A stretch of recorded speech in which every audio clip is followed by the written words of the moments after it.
Let's go. G'day and welcome to On The Esky, a sports podcast where we like to wrap up the week that was in sport, smash a few squee moi-mois and talk some absolute dribble. We've got an action-packed show planned for today. Cricket, IPL Auction. Tim fucking David, the highest paid player from Australia. Australia's playing Sri Lanka and New Zealand is playing South Africa in a first test match. The Super Bowl, a little thing called the Super Bowl happened. The halftime show was elite, but the game itself was one of the better ones in recent memory. It was. We've got the NBA All-Star Game upcoming. Champions League football is back, plus a final round featuring UFC 271. Footy just around the corner, and so is the F1. Please remember, we have time stamps. You can skip to the sports that you like, or if you're complete nuffy like us, just listen to the whole thing.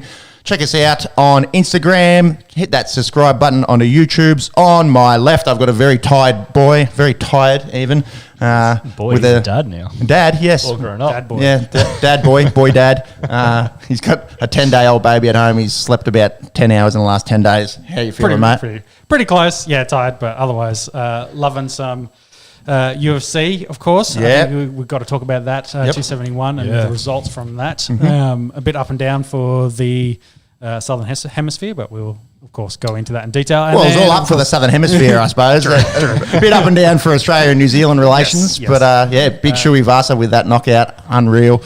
And, on my right, we've got the fastest research man in the Southern Hemisphere. Let's go with that. Monkey Magic, how are you, mate? I'm right on my day. Good. Just been still tinkering around in the studio. We've got some gym equipment hanging up now. Yeah. So getting my wedge shred on. Got a few months to get ready for that. Wedge shred. That's it. Looks like three boys that lift here, to be honest. lift tins. Camera lift tricks. tins, lift stubbies. That's it. Don't even really look like that, to be honest. Look, I did a couple of sets of squats yesterday, and I'm regretting buying a townhouse with 2 sets of stairs. I'll tell you that. I bet, yeah. I bet. We're doing the old cowboy walk up there, were you? Been watching Yellowstone. Walking up there like big rip. Yeah, struggling up there on my arms. We like to shout a beer here to kick off the show to reward outstanding work in the week of sport. Sean, I'll pass it over to you, a former Denver Bronco who has a Super Bowl win, his second one. Who is it? Yeah, I want to shout a beer out to Von Miller. Of course, winning his second Super Bowl, his third appearance. The main kind of point was his 2 sacks on the week, or on Monday for us, on Sunday night for everyone else, equals the record for the most sacks in a Super Bowl. There you go. In Super Bowl, like a career. So he's played in correct, yeah. So 4.5 his total sack numbers across Super Bowls that he's played in. So he equals the record from, I think it was a Greens from memory, but a long time ago. So not anyone recent that you would know of. Mean Joe Green? No, it wasn't Mean Joe. Not Mean Joe? So Monks? I'm not going to force you Super Bowl history. Yeah, I'm not going to force you to look it up, but yeah, Von Miller getting his second Super Bowl. Got the 2 sacks, played a really good game. Him and Aaron Donald, we'll get into that in a minute when we review that game. They played a really interesting second half defensive line-wise, and we'll talk about that a little bit. Indeed. We'll get stuck into it in just a second. Shout it out to him. I doubt he's had any this week. No. He's, looking at some of the celebrations, they've definitely had a lot of beverages to celebrate. So great to get his second. Hopefully he'll be back in Denver this season, and with maybe Aaron Rodgers or Russell Wilson. So we'll see. 2 quarterbacks. Yes. Either or. And I don't think he's going back to Denver personally, but we'll see. He was only a 1-year contract, wasn't it? Yes. He loves Denver. His entire family still at his family. He's still got his house at Denver. He's Denver through and through. Never say never. Never say never. Monks, who you got? Winter Olympics action? Yeah, we'll go to the Winter Olympics. It's a thing that's on at the moment. So I am going to shout a beer to Jacqueline Narracott. She won a silver medal in the women's skeleton, an event I would be scared shitless doing. I think 99.9% of the world's population would be scared shitless doing the skeleton. Hurling down head first on the ice at over 100 kilometres an hour. That's it, yeah. So I suppose her history is she's track and field athlete. She converted across to skeleton back in 2012. Only just won her first World Cup series win this year. Yeah, there you go. She's from Queensland as well, isn't she? From Queensland, yeah. Yeah, so not too much snow. It does snow in Queensland, I'll let you know that. I think Stanthorpe might be the town just over the border, Great Dividing Ranges. But, not renowned for its snow, Queensland. Yeah. Not at all. At least the stuff that comes from the sky, that's for sure. There are a few mining towns out there. Yeah. So shout a beer for her this week. Winning, silver medal in the skeleton. Also Australia's first sliding medal ever. So bobsled luge, skeleton, well done to Jacqueline. I'm going to shout OKC's best player. It's probably SGA. Second best player. Definitely one of the best rookies. Best rookie. You'd hope so. One of the best rookies getting around in the NBA. He's from Down Under, the Thunder from Down Under, Josh Giddey. He joins Oscar Robertson as the only rookie in NBA history to record 3 straight triple-doubles. He did that this week. And he's also joins Ben Simmons and Luka to record 4 triple-dubs in their rookie season. King James had 11.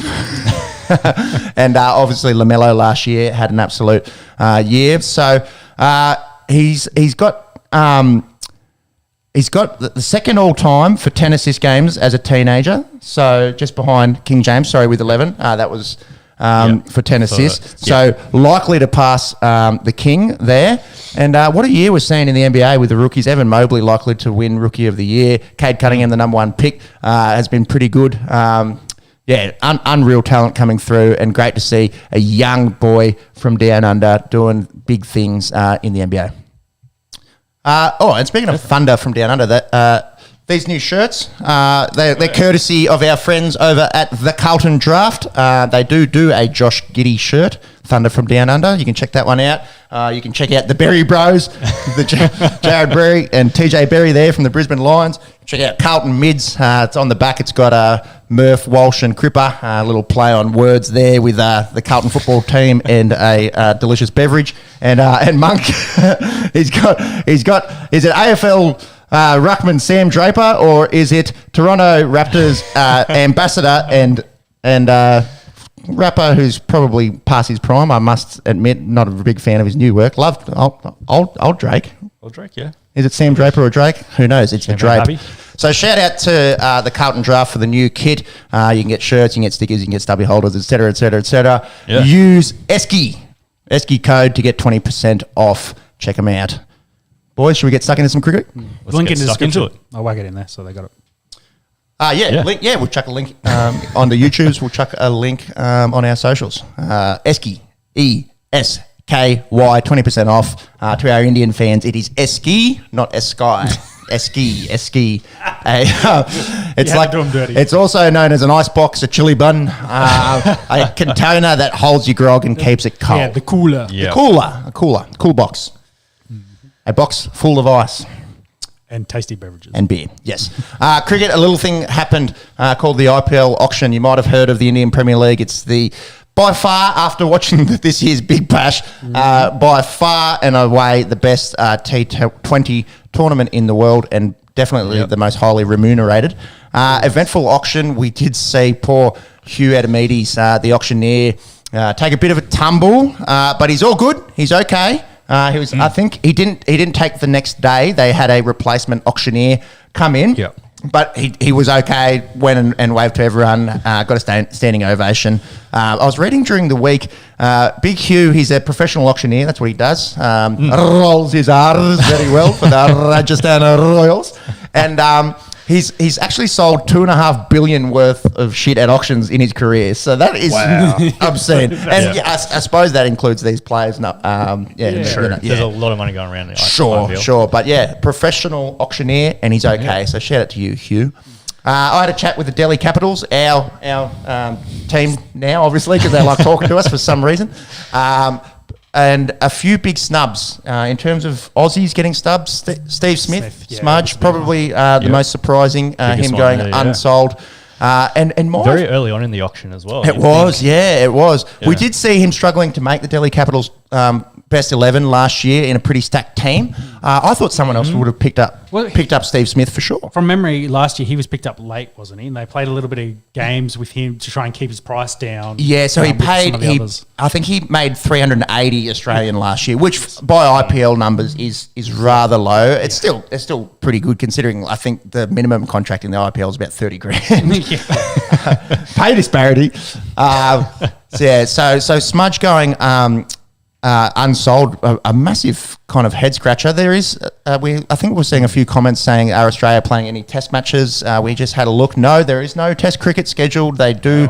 Or international matches. Like, it doesn't have to be tested. There's nothing. So Pakistan tour finishes at the start of April and then IPL will kick off in the middle of April. So a bit of a head scratcher there. Smudge, he'll get to probably hang out, spend a bit more time down under.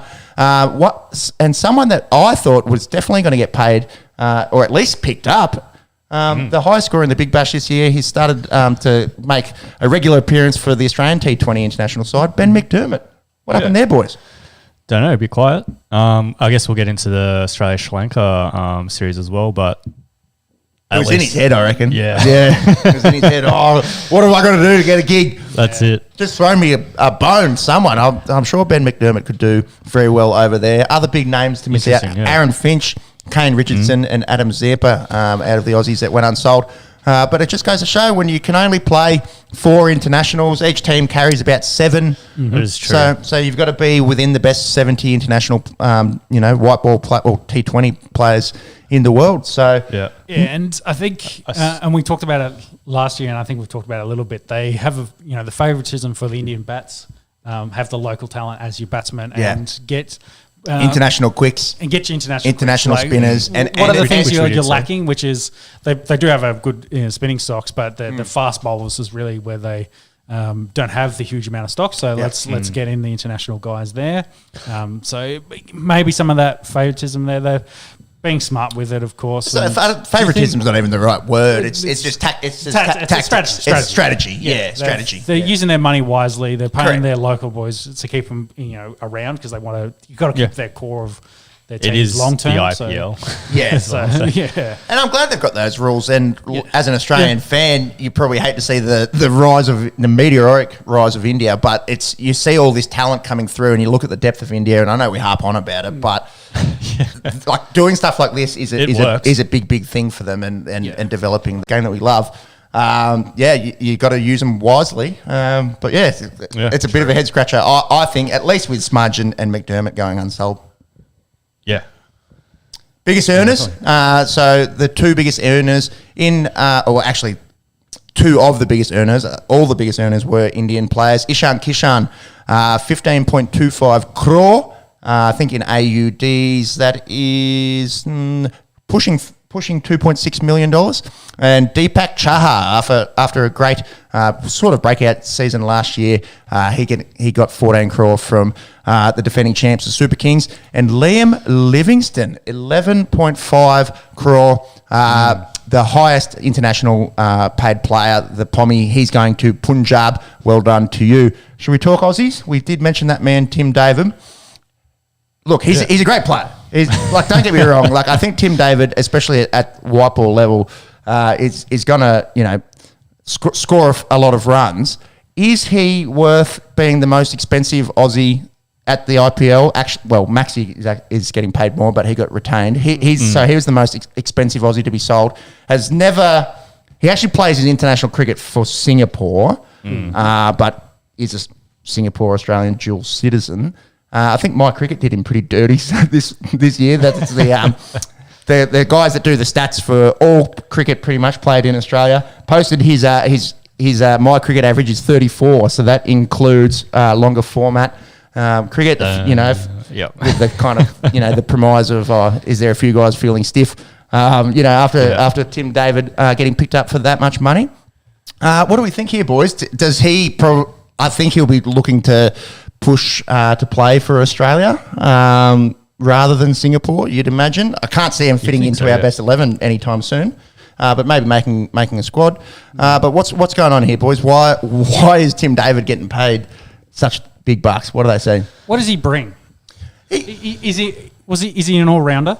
He bowls a little bit of offies, but it's more his batting. Yeah, what he brings is aggression, high strike rate, ability to smack the shit out of a ball. Not really a massive kind of innings maker. I think if you wouldn't mind seeing what he made for the Hurricanes in the Big Bash, I don't remember him scoring any super big scores, but can go out there and strike at 200 and get you some quick middle order runs. I think that's what they say in Tim David, and maybe that's what Australians are kind of lacking, with Smudge and Finch and these top order guys that don't strike like that. That might go out there and get you 70 at striking at 120. Maybe they're more after that middle order kind of just go out there for 5 overs and go absolutely mad I'll steal the words that Ricken he's thrown in here. The death hitter, like a guy that come in and just hit 30 from 10, get as many runs as you can. Like a Kieran Pollard, exactly. Some of these West Indians that we see that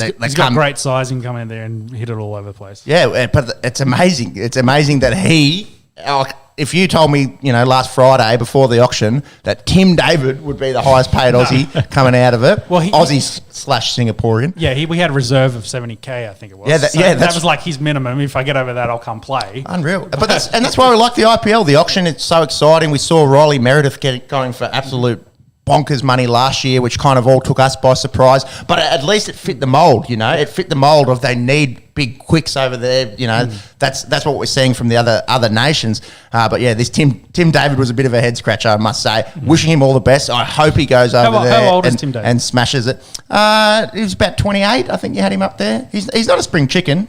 No, he's not old though. Either, 25. So. 25. There you go, 25. Yeah. So maybe a bit of the youth there as well, long term. A little bit younger than I thought. There you go. That's how much research I've done on young Tim David.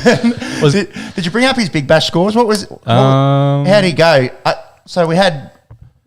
What do you got? So this season, 218 runs. Yeah, he had a better season last year at 279.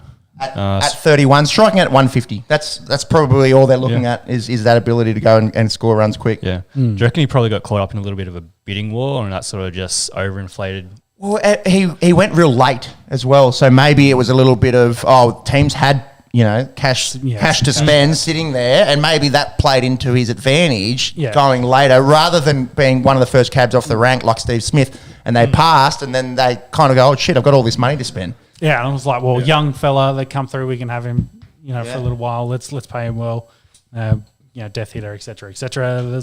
And then like James says, a few of them just go back and forth and drives the number up crazy. So good on him, instant millionaire. How fun would it be to watch? It'd be nervous, it'd be really nerve wracking if you're a player, especially an up and comer.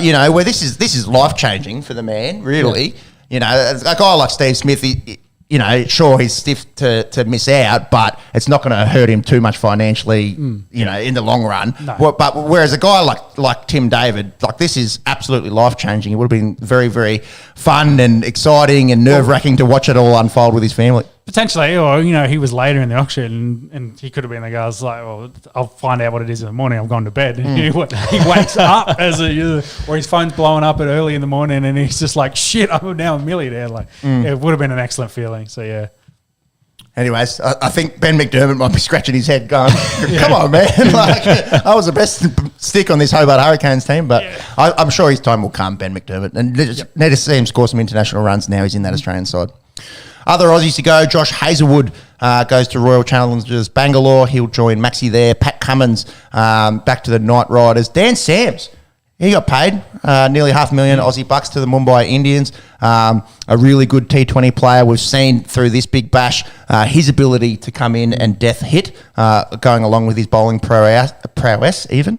Matt Wade, a little bit surprising as well, I think, for the Asian keeper. He picked up a similar kind of contract. And then the other Aussies to go, Nathan Coulter-Nile to Rajasthan, Riley Meredith to Mumbai for 1 crore, which is 180 grand, nothing to sneeze at. After going for over 2 mil last year, a significant pay cut for the big quick there. Yes. But he's there, can still prove himself. He's still only young. So wishing him all the best. Jason Behrendorff, Cam Barron, he's going to Royal Challengers Bangalore, so 3 Aussies there at RCB. And Nathan Ellis, another Hobart Hurricane, another bit of a head scratcher there.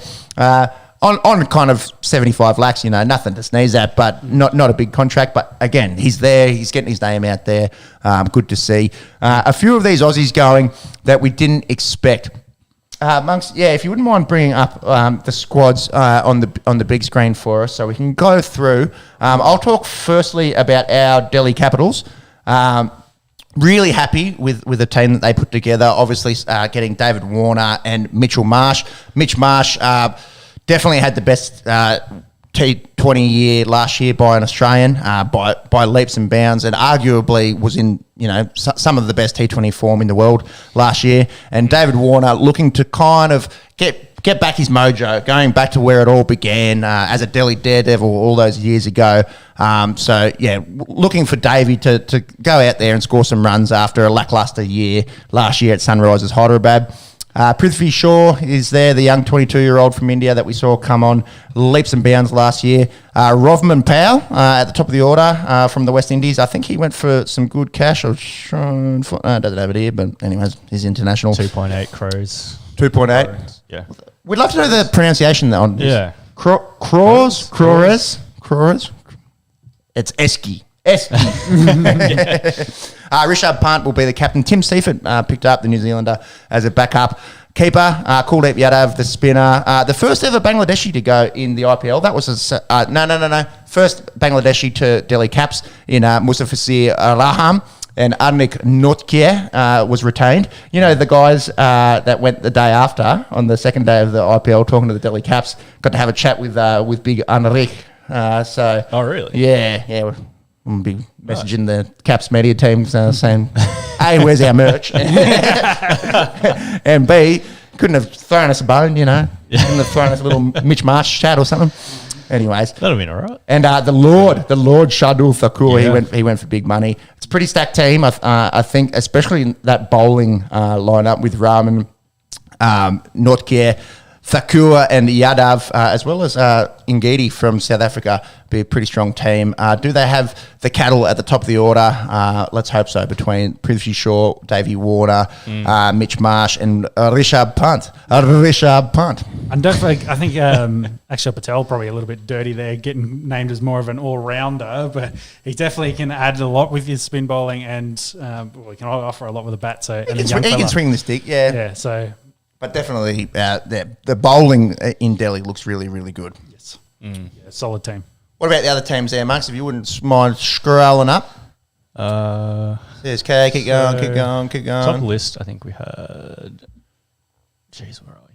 Gujarat. There we go, Gujarat. New to the IPL this season. Yeah, new to the IPL. Be interesting to see how the team out of Ahmedabad goes. Shubman Gill, Jason Roy, David Miller, Matt Wade, Ridhiman Saha. We've got Khan. Rashid Khan, massive contract there, 15 crores for the Afghani spinner. Yep. So it says drafted there. Was that so? So he didn't have to go through the auction, I don't believe. Yeah. So Gujarat and Lucknow both had chance to draft a few players. Correct. So got to retain. Yeah, so Gujarat got to draft. So they went with Hardik Pandya, who's going to be the skip, Rashid Khan and Shubman Gill. So pretty handy big three there. If you want to keep going, I think Matt Wade, the only Aussie there at Gujarat. CSK, the defending champs, they've been really, really good. We saw the meteoric rise of Ruturaj Gaikwad last year. Would have liked to, 6 crores, bit of money. It's over $1 million AUDs, but he was in the top 3 sticks last year in the IPL, so may have got him a little bit cheap there on the retainee. MS Dhoni, obviously a very, very, very, very good player, but possibly getting paid a little bit more on name basis these days. Ambati Royadu, I don't mind the very Kiwi good. in there, Conway as well. Devon Conway. Yeah, we saw what he could do at the World Cup and had a stellar year last year. And then as you go down there, pretty handy all rounders in Ravi Jadeja, Moeen Ali, Dwayne Bravo. Yep. They'll be good. They'll be good again. It wouldn't surprise me if they don't start as a favourite. They'll definitely be top 3. And we spoke about Deepak Chahar. Ricken has them in his top 4. So definite top 4, and wouldn't be surprised if they aren't the favourites coming through. If you wouldn't mind, keep scrolling. We already spoke about Delhi. Kolkata Knight Riders. The boys, they made the finals last year. Couldn't get through the semis. Shreyas Iyer, the big name there. As well as it'd be nice if it was sorted a little bit better than this. Yeah. Paddy Cummins in there. Yeah, big Paddy Cummins. We spoke about Sunil Nareen, Andre Russ, big Dre Russ. They're looking pretty good. Mohammad Nabi, Nitish Rana looking pretty good as we keep going down the list. Lucknow, another new team. So KL Rahul will be the highest paid player in the IPL this year, 17 crores, whatever it is, get at us. Stein got paid too. Stein. So he got drafted. So one of two Aussies that didn't have to go through the auction along with Maxi. And Ravi Bishnoi, he got drafted as well. Not a huge fan of their team. Yeah, De Kock, not bad. Deepak Hooda, we saw what he could do last year. Krunal Panya, Jason Holder, big names there. On paper, no one really standing out, but Evan Lewis, he's been pretty good for the Windies. I tell you, a team that will stand out this year, as they always do, the Mumbai Indians. They're looking very strong as per usual. Rohit Sharma will skip. Along with SKY, Surya Kumar Yadav, and Ishan Kishan. They spent big. It was an interesting tactic that the Indians went. They went, let's get our big name dudes and throw a lot of money at them, and then the rest that just kind of throw the crumbs to the rest.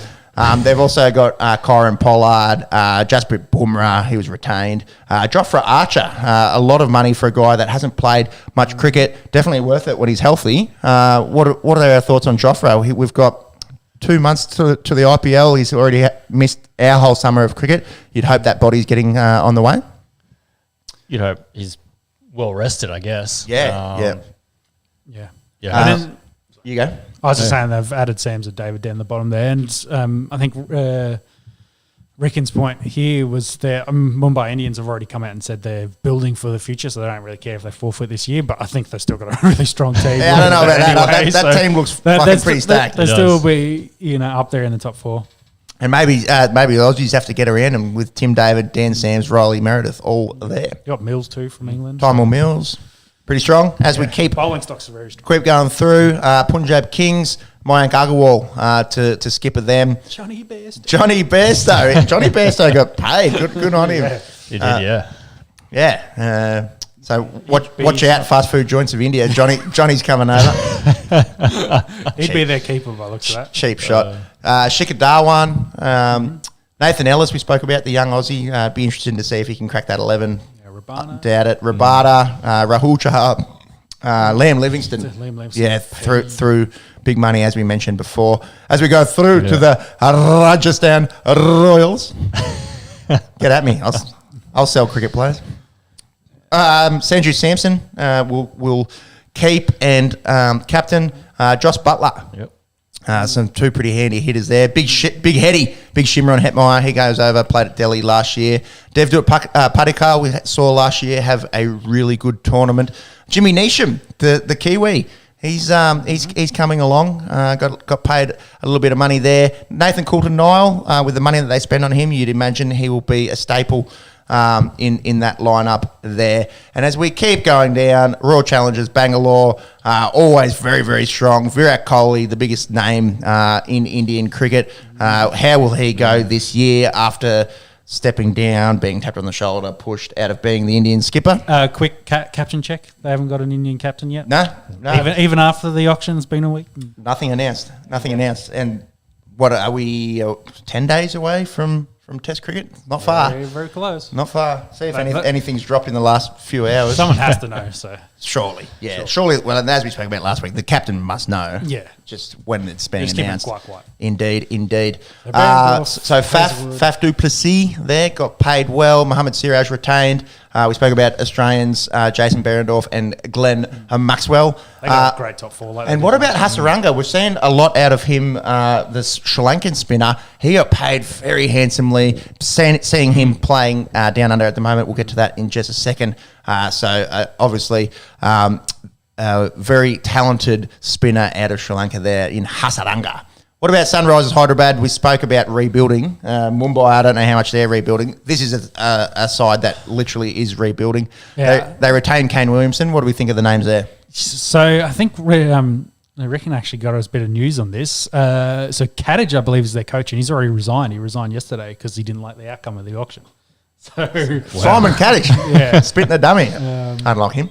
Yeah, so doesn't sound by Simon Kadich replaced by Michael Clark after epic locker room stash. Even. Yeah. There you go. The Catman is coming back. Only 2 months out, they'll be able to replace him pretty quick. You'd think. And according to Rickon as well, that Rohit will be the captain. It's been announced. Press conference next week. It was tweeted out by Johns. So Tweeted, but not announced. yeah, again, Sharma was on our most likely list. yeah, get the lot. Yep. Yeah. Yeah, reports I've got coming out from yesterday said is just he will be named. He will be He named. will be named. Yeah, There you go. So, Rohit Simple Sharma. yeah, simple option. We'll see where we go. Yeah. What do we think of this team, boys? Glenn Phillips picked up. He's looked pretty these good. Romario Shepherd. If I go out of limos, if there's any team that's going to finish last, it'll be this team. Yeah. Look, there's some handy cricketers there. There's just not like those big name T20 players. Is there Washington Sundar getting paid a bit? Sean Abbott, the Australian. Marco Jansen. There's a lot Natarajan. of mid. Yeah, tier kind of guys. exactly. Plenty of middle tier. I agree, 100%. Nicholas Puran, a lot of middle tier guys, but yeah, maybe won't go into the tournament as favourites. I think that's it. Let us know in the comments, who do you think won the auction? Who's going to be the teams to beat? Up the caps. Who's going to be your dark horses? There is a little bit of money left in the kitty, specifically the Punjab Kings and CSK. Wow, and RCB. So two teams that are very, very strong, and Punjab there have a little bit of money left to spend. So they might be able to pick up some free agents. Okay. Absolutely. Let's come back to Australia. We do have some cricket going on down under. It's been pretty much one-way traffic, hasn't it, boys? We did see a really cool game last Sunday in the Super Over. They've got to start these games half an hour earlier. For me, I actually went to bed. So we made 164 off the back of 48 from Josh Inglis. Sri Lanka had 78 off the last 6 overs. They were already 4 or 5 down. I thought, nah, this is done. I need to be up early in the morning. I went to bed. Went to a fucking Super Over. Dustin Shanaka, he went absolutely off. Dan Sams had that sick catch, but the Aussies got the win in the Super Over. Those first 2 games were pretty competitive. The second 2, Australia currently sits 4-0 over the Sri Lankans. At the Theatre of Dreams, Monica Oval, Tuesday night, the Aussies did it pretty well. Won by 6 wickets, made really light work of the Sri Lankans' top order. That man, Shanaka, the best of the Sri Lankans. Kane Richardson, who we just spoke about, going unpicked in the IPL. He was the best with the ball for the Aussies, 3 for 21. Maxi and Finch chipping in with 30 each. McDermott, first ball quacker. I reckon it was in his head. This would have been the second game since going undrafted or unsold, I should say, in the IPL auction. Poor fella. Yeah. His time will come. He's got the talent. Has to. And then last night at the MCG, another kind of a bit of a lackluster game in terms of competitiveness. Bit of fight out of the top order. Nissanka with 46. Jai Richardson, the other Richardson, the best of the Aussie bowlers. Maxi looking good again. Inglis looking good again. But it's 4-0 going into tomorrow night's game. Can the Australians make it a 5-0 series win? And who cares that much? Well, quick question. Why are they doing a 5-game series against Sri Lanka? I don't know. Obviously, New Zealand was meant to come and then... it's filler. It's not filler. Like, this was always planned. Yeah. I think they added 2 more to this one because New Zealand couldn't come. Well, that's what I meant by filler. So they're filling in. Yeah. I'd say my answer was probably money. So Yeah. okay. All killer, no filler. That is an album by someone. You can look that up. Or Killer No Filler. Is it Kiss? Or Killer No Filler? Look that one up. Australian coach chat. Shane Watson came out saying, should we do away with the one coach to rule them all? I like a little Lord of the Rings kind of input there. Some 41. Just Some 41. Yeah. Yeah, it was close. Kiss, Some 41. Pretty much the same in the, the annals of rock history. The annals of rock history. Coach.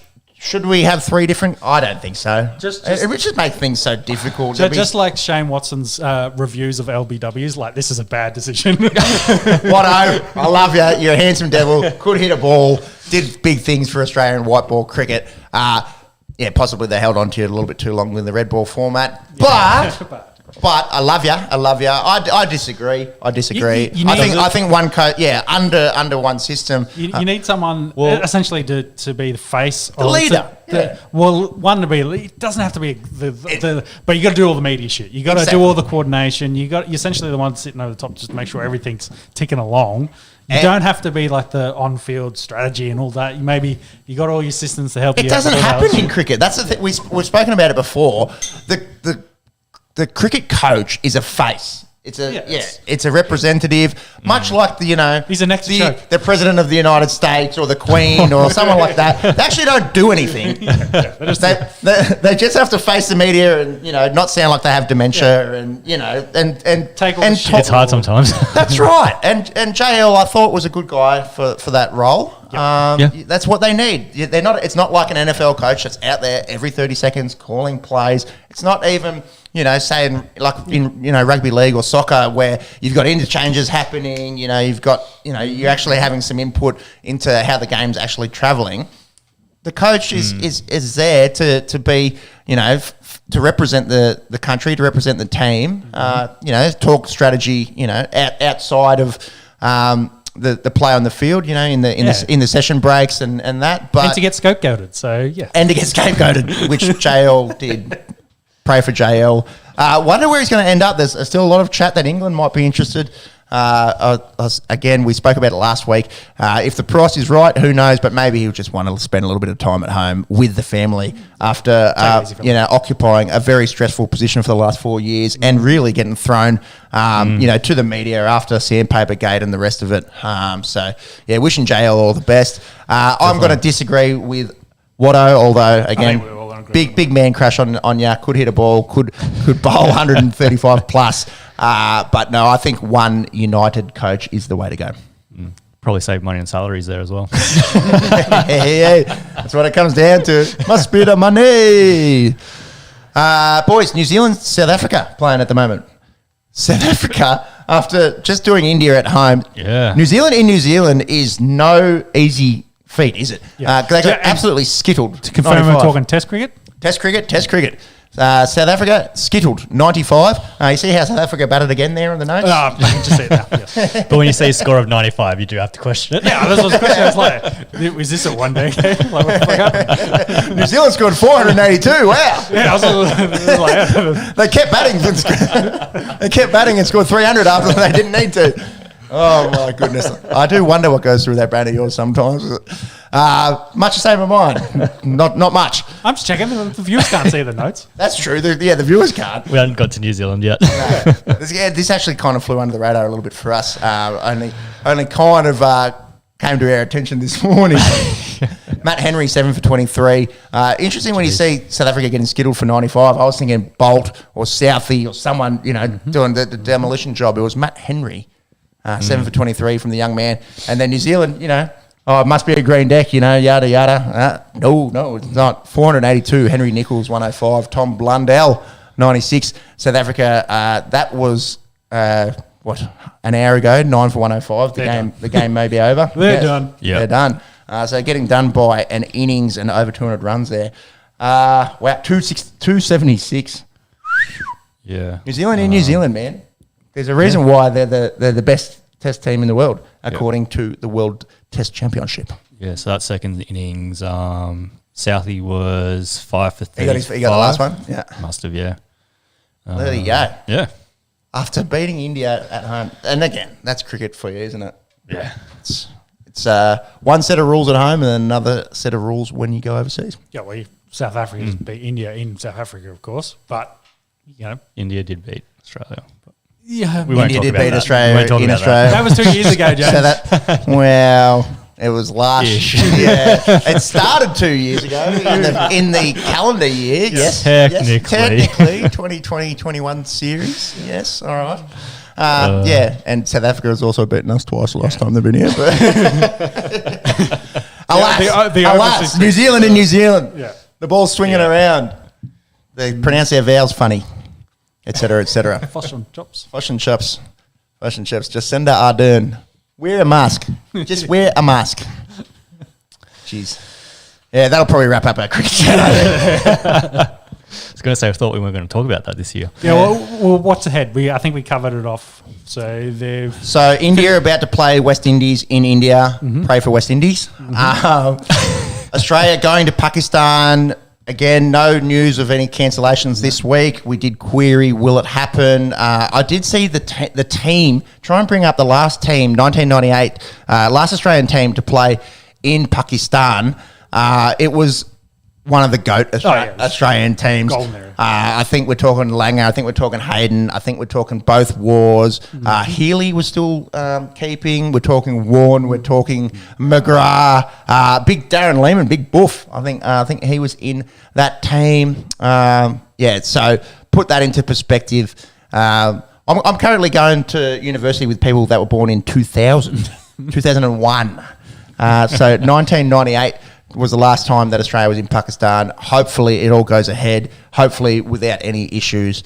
A massive thing for the people of Pakistan to get Australia back after such a long time. And then all international cricket kind of wraps up for a little while, and then we go straight into IPL. Yeah, so April IPL, they schedule everything around that. Good, interesting 6 weeks of cricket leading up to that. Yeah, indeed. Have you got that team? I think I got most of them, right? Oh, Stewie McGill. No, they had. You know what they had? They had 3 spinners. So Glenn McGrath was the only quick. They had Colin Funky Miller. So we saw Ollie Robinson bowling a little bit of offies. So Funky used to bowl his meds. So he probably would have got the new ball with McGrath, and then switched to his offies. And then they had Stewie McGill and Shane Warne in that team. Did I miss anyone? Lehman, Fleming. See, this is first test. I'm pretty sure Fleming didn't play the last test. All right, let's go last. Well, I'm going off something that I saw on social media this week. But they're pretty accurate, those things, in the era of misinformation. Yeah. Yeah? How good's my information? Gavin Robertson! Gavin fucking Robertson. There's a name to look up. Gavin Robertson.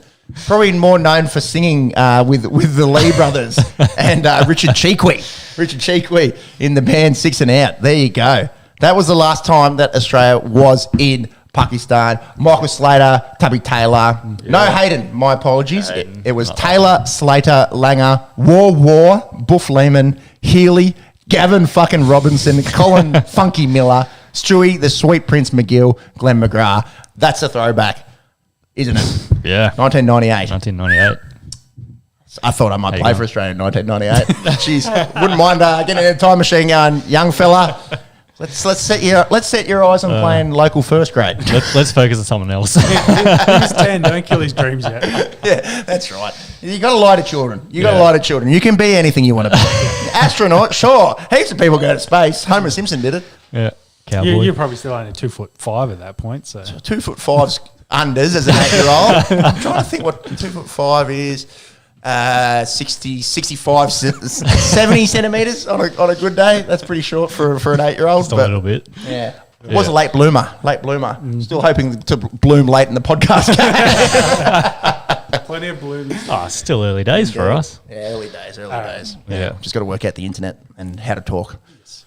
All right, boys. That'll wrap up our cricket chat. That will... Might clip that. Yeah, we might clip that into a cricket video, IPL. Let us know, obviously, about who you think is going to do well in the IPL this year. Up the Caps. Up the Delhi Capitals. Send us some merch, please. Superbowl, lads. Let's do it. So, I guess we'll kick off with a review. Rams and Bengals taking on each other. Simpsons was slightly off. They had the Bengals winning, did they? Yeah, they had Bengals winning 34-31, and I think Well, what was our final score? 24 to 24-20. 20. So yeah, 23-20. 23-20. 23-20. Around there. Oh no, it was 23-20 because I took a 42.5 line. I remember. Yeah, that's it. And we were going overs hard. We were, and I bitched it, and I thought, oh, that line is way too much. I'm going to drop it down to 42.5. It came through. Yeah. I missed out by 2 yards from Van Jefferson, who, what about one of the all-time days? Yep. Won the Super Bowl, had a child within 3 hours. Yeah. He didn't physically give birth. No. But the wife was there, you know. They had to stretch her out. Around due date, went into labour during the Super Bowl. Van finishes, says, cheers, boys, I love ya. Going to shoot off to the hospital. Yeah. And had the safe arrival of his second bubba the day that he wins the Super Bowl. That is absolute scenes. Good on you, Van Jefferson. But you fucked me, Multi. Well, no. You know what? I'm more about the story than the $120 that I would have won with this multi. You know what? I'm happy to let that 120 go through to the keeper. You know, we've got $8 donations coming into the Esky now. Like obviously, we don't need to worry too much about winning $120. I'm more about the story, the storyline of Van Jefferson having a baby and winning the Super Bowl in the same day. And on multi perspective, has been killing it for me all year, especially with Robbie Woods, Bobby Trees, having a bit of a down year. Van Jefferson taking him for 25 yards. He actually won me a little bit of money. So no hate from here. Not at all. And the video, the scenes of like the assistant running up to him while he's there with his other kids celebrating the confetti. And it's like, oh, your wife's giving birth now. You need to go. Get and it's out of just here. like, hey, mummy, mummy's having baby. We need to go. And the kids are like, all right, cool. That is it's such a story. It's such a cool, wholesome story. It is. Back to the football. What about the curse of the toss? Yeah, toss. So start at the coin toss, and they full said it. When the Bengals won the toss, they're like, oh, I don't know if that's a good thing, because for whatever reason, Bengals now make it 8 teams in a row that have won the toss that lose the game. Yep. Getting a little bit weird, 8 spins in a row at 2 up, 8 red or blacks on the pokies. Yep. It's, you often hear 3 or 4, but 8 in a row. Well, two home teams have won the last 2 Super Bowls as well as away teams. But there you go. Also on that, last 10, I think, Super Bowls, team that won the toss deferred. So I think it's probably saying a little bit more to deferring to Tactics, the second half than possibly a coin toss. There you go. Get that ball. Go and score, toss, receive. That's right. Got to go score first. Yeah. Have some confidence. Get that ball. Go score. There you go. Interesting. Numbers, but interesting. Bengals, very early on, they went for it on that 4th and 1 about midfield. The first, turned it over. The first quarter of football kind of led towards that we were going to go overs in this. They could move the ball. Teams they're both going up and down the field. Yeah, and then led to the Rams maybe running away with it as well. Yes, yeah. They went up 2 touchdowns, and you were just at that point you were just like, oh, I'm starting to feel a bit worried for the Bengals here. But then they clawed their way back into it and got back into the game. Starting to feel a bit of that. What was that?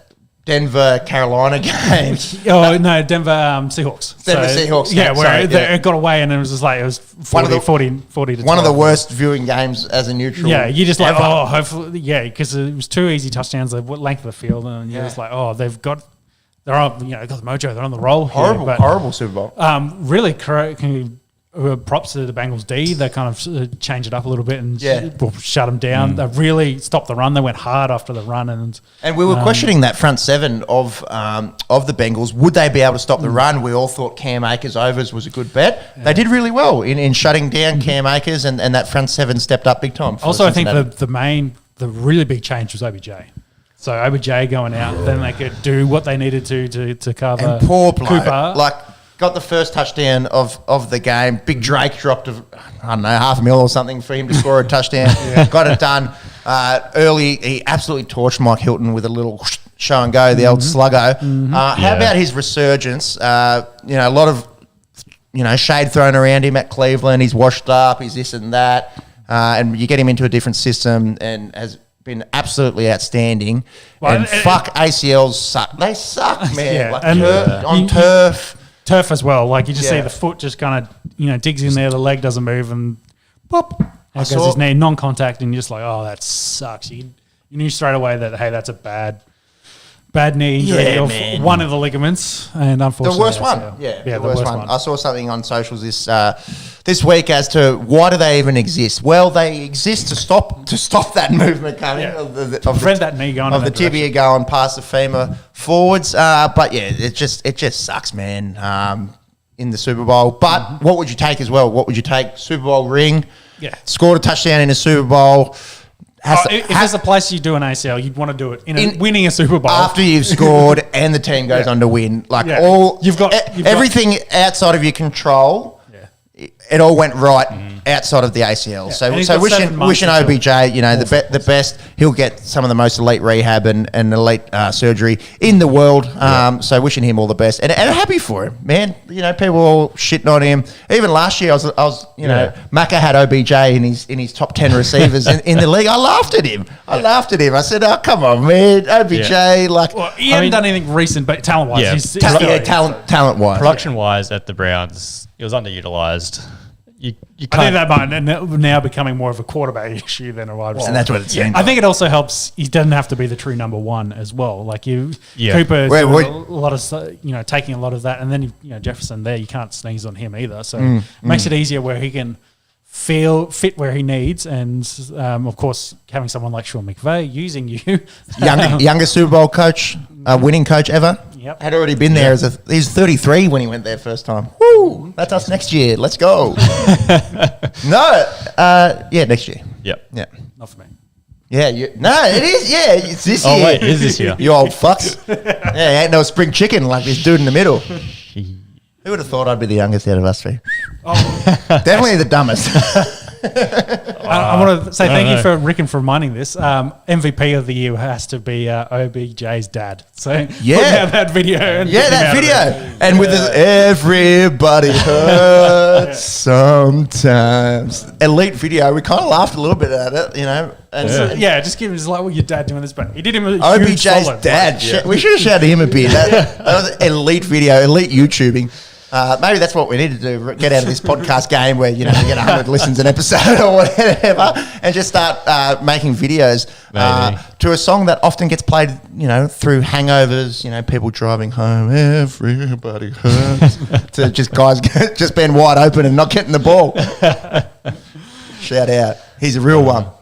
What happened after the OBJ injury? We saw Jamar Chase have that big catch on that deep ball, absolutely torched Jalen Ramsey. They only got a field goal out of it, 7-3. Small face mask, maybe, but we'll get to the big face mask in a minute. Yeah. Cooper Kupp scored the first of his 2 touchdowns on the day. Stafford rolling right, hit him wide open. It's funny when teams get down to the goal line. Not really goal line. This is more red zone than goal line, and they just can't account for the guy that's most likely getting the ball. Then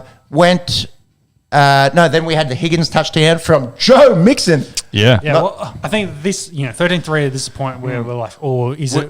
You were worried. You said, because they were moving the ball like at will, and then of course OBJ gets injured, and then the Bengals D kind of really stepped up. But then also on the flip side, the Bengals.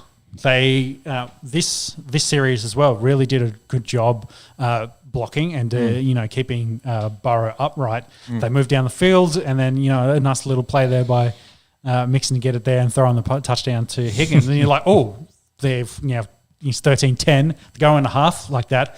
I would have, as a Bengals, I would have taken a lot of confidence in going, hey, we're still in this football game. Momentum shift. It's still really close, and it kind of showed when they came out of the half, and it was just like, what about this play? Let's just take a shot downfield. Let's talk about this play. It wasn't really a shot down, it wasn't that big a ball. It was a one-on-one, obviously. Ramsey and Higgins. It would be considered a deep ball. It was over 20 yards, so.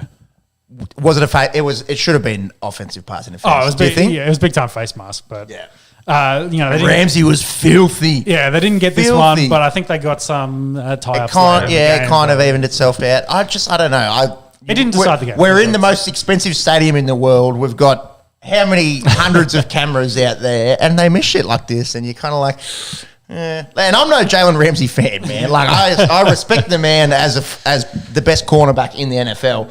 Kind of the shit talking and the this and that, and sliding into DMs of other wide receivers, missos. A little bit questionable for me, but can't can't shit on his talent.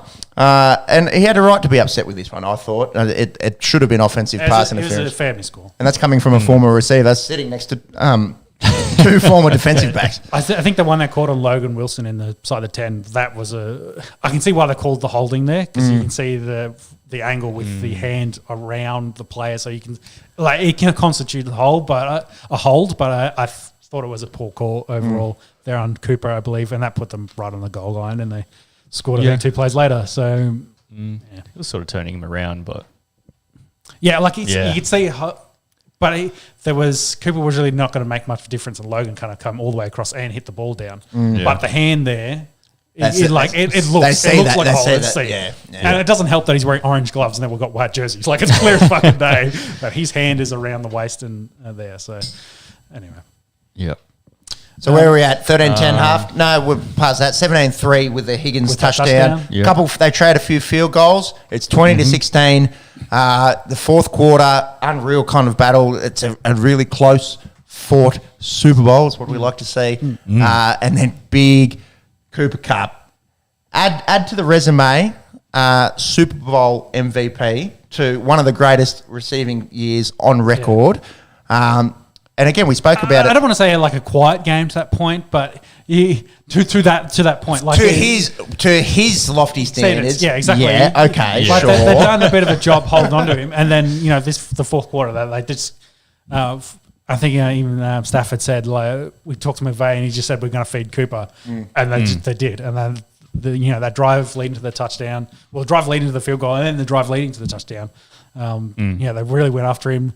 Went to him, the no look pass from Stafford to that was huge to Cooper to draw in. I think it wasn't Hilton, and it might have been Bell. It was one of the safeties. He kind of coming across and just gives him enough room for him to get in there and then get one of the long gains. And I think it was a third down as well. So it was impressive there. They got a few nice pass interference or pass related penalties inside the red zone there. And then to burn Eli Apple again when the game's on the line. Let's go one-on-one. Poor Eli Apple against Cooper. So. I saw some lady getting roasted on social. So bad. Bad. Some reporter was there saying, "Here covering my first Super Bowl, unlike Eli Apple." I'm like, I know we talk shit, but come on, man. I think we highlighted this could be an issue like last week in the preview as well. Yes. Like he's no Ramsey, he's going to go one-on-one against your guy. Like, speaking of Ramsey, Ramsey got torched like multiple times throughout the game. Yeah. Yes, that one on Higgins was very, very questionable. Yeah. But there was times when Chase was on him and Chase was wide open. And let's talk about how the game finished. Yeah. The Rams defense, you mentioned it earlier in the year with Von Miller. Yeah, so talk about the defense. I'm not sure if you can find it quickly. I think they had 1 sack in the first half and had 6 in the second. I think that's the numbers. And they really, to pick up on their defensive line approach, they're rushing 4 for most of the game, but no one really over center. Then they changed the whole layout where they had someone either over center or they overloaded, which then gave Aaron Donald one-on-ones and then had Von Miller on his outside with the one-on-one, and then they just dominated. So they couldn't slide. They took – because the Bengals center essentially was sliding all the way across the double and triple team Donald, but they overloaded him and then put him against that line to try and get that matchup, and they dominated. I think they won the Super Bowl based on that. Yeah, I think that is how they won the Super Bowl. Yeah, it was in that second half. So they had 1 sack just leading into halftime by Leonard Floyd, and then after that, second half is where they got. Yeah, so give that front seven. Give that defensive side of the Rams, the coaching staff there, for making an adjustment there. And hey, they're not really dealing with us with the overload or with a guy over center. I think is it Aaron Robinson? Sean Robinson? Yeah. He's very close. Robinson. So it's one letter off your name.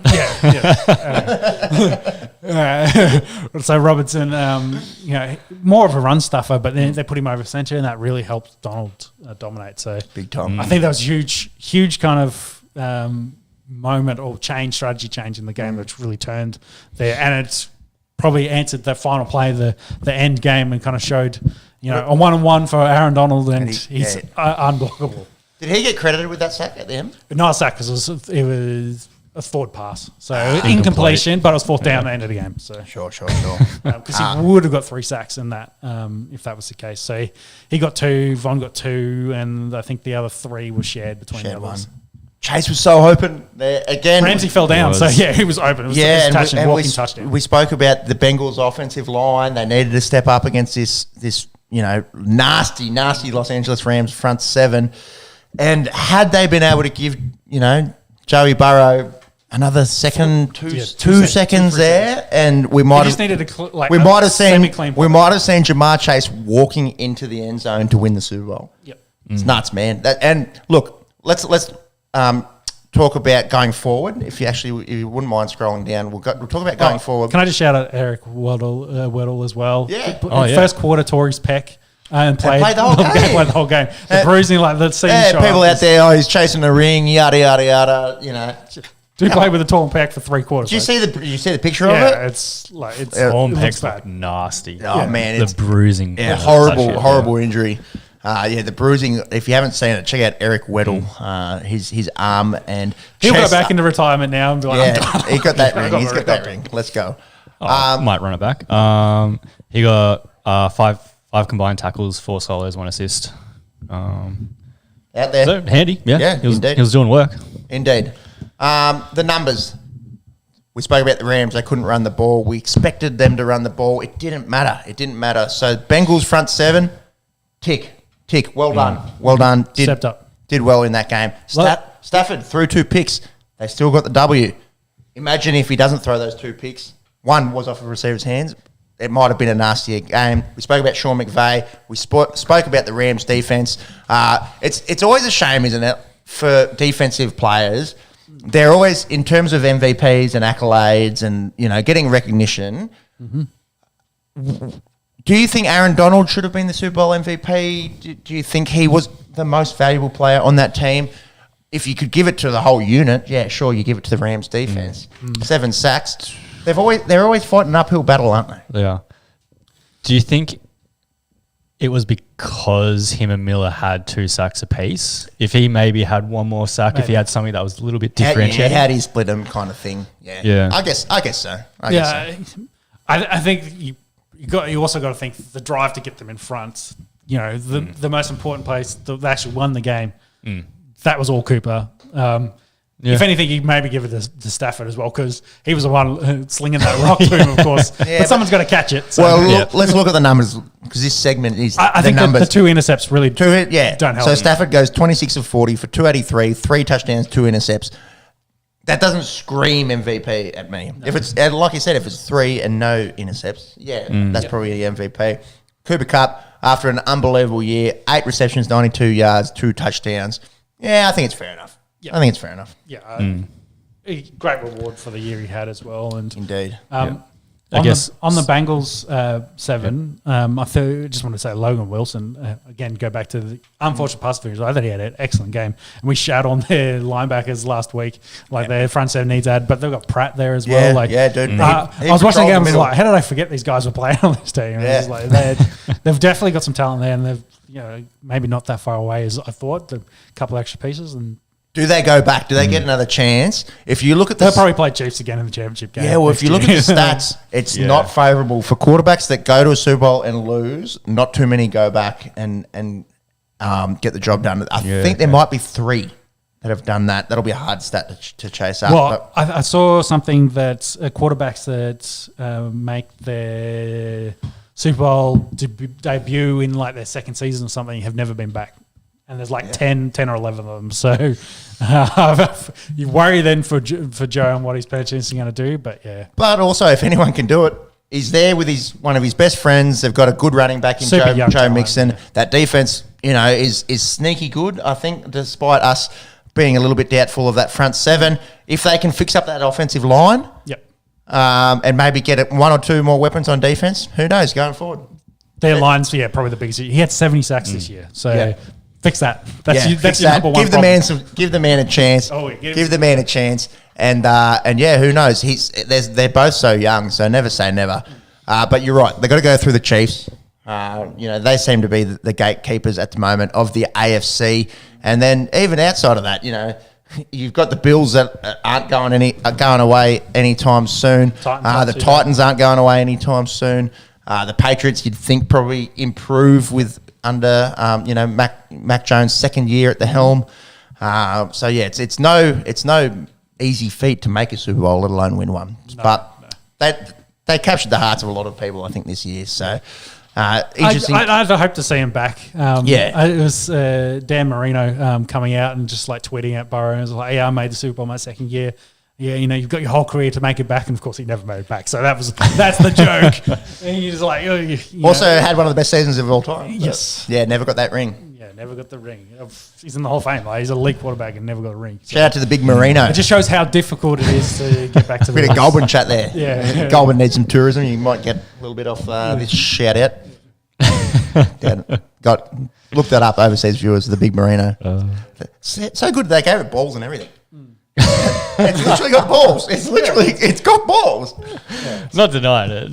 Talking about it's correct. It's anatomically correct. A big merino sheep in the lofty town of Goulburn, Australia. Check it out. Australia likes big shit. So yeah, that's right. Yeah. And it's usually shit. Yeah, prawns, pineapples, bananas, etc. So they all taste pretty good. So yeah, that's true. So on the retirees, because there was chat that Donald retire, McVay retire. I think Whitworth is probably the only one most likely to retire. McVay? Yeah, McVay said he was going to retire. I think it's just shit rumors going around social media. Well, that is rubbish, dude. Well, why the fuck would you? Well, he's on top. He's getting. He's 36. He's on top. He just won a Super Bowl. He's getting married. He's getting married. You can't work after you get married. Okay, all right. I think kids and family time. Like he wants to.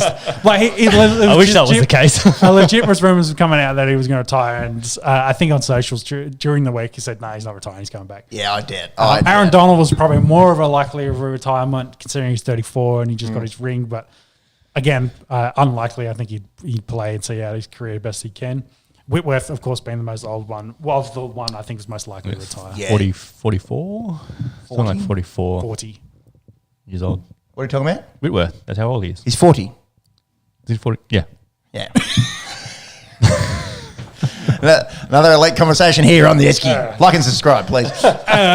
He looks like he's 54, so I'll give you that one there. I don't think there was much else news coming out of. What about the Rams going forward next year? Who stays? Can they keep this team together? Will they be the Tampa Bay Buccaneers of this year, next year? Going forward, keeping the starters together. Can they do it? I think so. Like it's not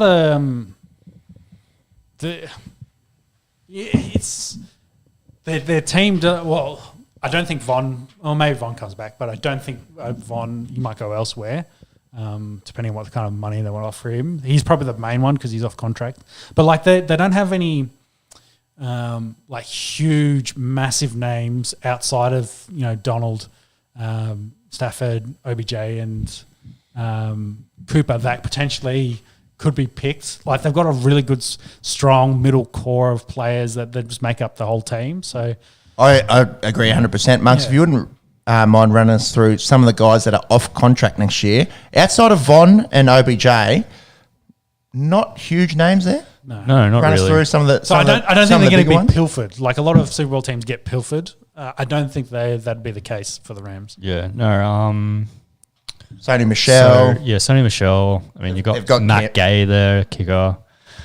Brian Allen, Coleman Shelton, centres. Nah. Outside of that, you don't really think there's too much. So they'll be a force next year. Yeah, they'll be a force. Like you say, all their big stars in Stafford, in Cup, in Akers, in Donald, Leonard Floyd, Jalen Ramsey. They're all going to be back. Yeah. So I think Von's probably the likeliest one not to be back. OBJ, I think, will probably stay put if they give him a deal because of the ACL. Because I think a lot of the other teams will probably try to avoid wide receiver coming off an ACL rehab. But the Rams would do him a solid, and he'd stay there. So I think he'd probably want to as well. I think he wants to stay in LA. I think they can keep most of that team, 90% of it together. It's not too much difficulty. That'll wrap up our Super Bowl coverage. I had one more quick. Oh, yeah. I guess good news story as well. Taylor Rapp, safety for Rams, proposed to his missus after the Super Bowl win as well. There you go. She said yes, so Imagine if they said no and on the national, the Super Bowl. Yeah, no. Goodness gracious. So we saw Brian To'o do it after the NRL Grand Final. Taylor Rapp probably got the idea off To'o. And that will wrap up our NFL chat. Hey. Before you sip that's Scullable. Yeah, we've got Trent Naden on the line, a fan of the Esky. $1.50. I don't know about that. I got $8. This is like where you can put your bartering. First beer I've sculled in 2 years. Have you sculled one on the Esky before?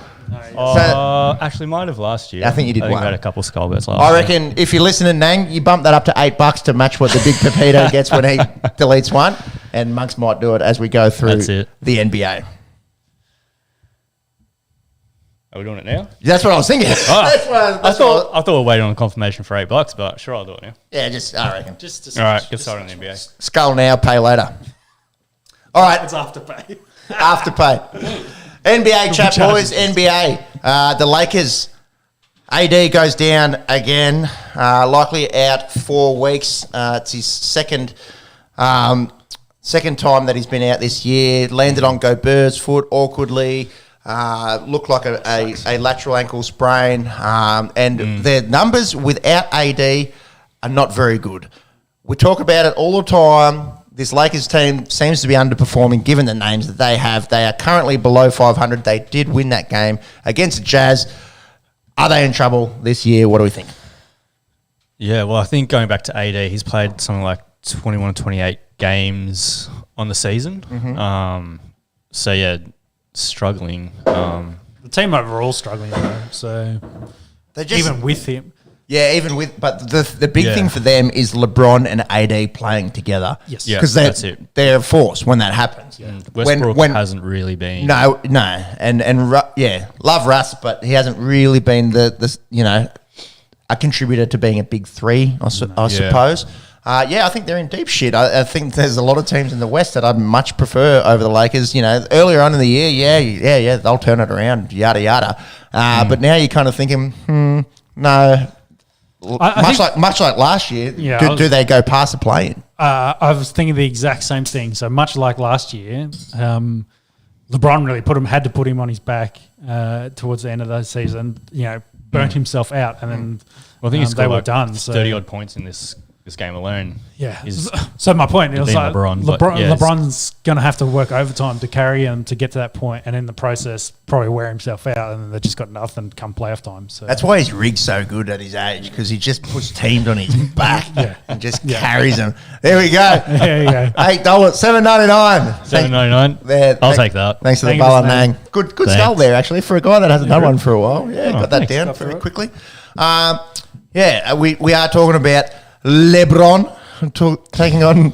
I'm still going through that Hugh Edamides phase with the rolling my heart.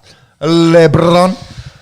That's all he does. He takes teams and puts them on his back. It's definitely an argument for him being the greatest of all time. Obviously, we won't do that this podcast. What about the Nets? Did they win this trade? The Knicks. Immediate impact. Yeah. Let's talk about that first, and then we'll go to the Knicks. Dicking in a lead. Knicks suck. Poor Knicks. We got the hat here. We got the hat for any of our Knicks fans. But this trade, right, with Philly, the Nets had lost 11 in a row. This week, early dates, 3 games in the NBA. Nothing to write home about. They went 2-1. Did they win this trade, or did Philly win this trade? What's our thoughts? I think like Inish. Yeah, it's. I guess it's you're looking short term, long term. Yeah, short term. Bang. I mean, Nets did it last year. They're in a win now attitude. Yep. They're just trying to pick up as many and whoever they can. But why not Philadelphia in the short term either? We're getting Harden and Embiid.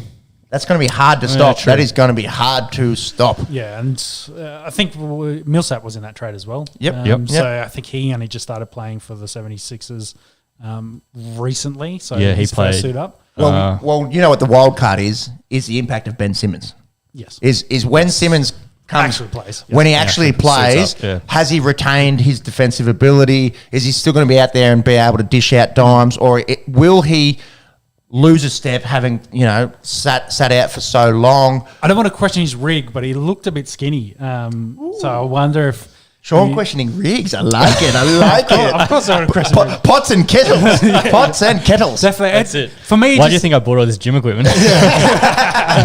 We can still be dribblers and idiots and morons and prostitutes, but at least we'll be jacked. Yeah. I like it. I don't know whether he's just like 10, 15 pounds down on his play weight, whether he just hasn't been able to keep the size on not doing anything. Yeah, interesting. Interesting. Speaking of rigs, Miles Garrett currently in the celebrity. So, like, he doesn't look like Miles Garrett. He does not look like Miles Garrett. I don't know if Miles Garrett would be a functional basketballer either with that way.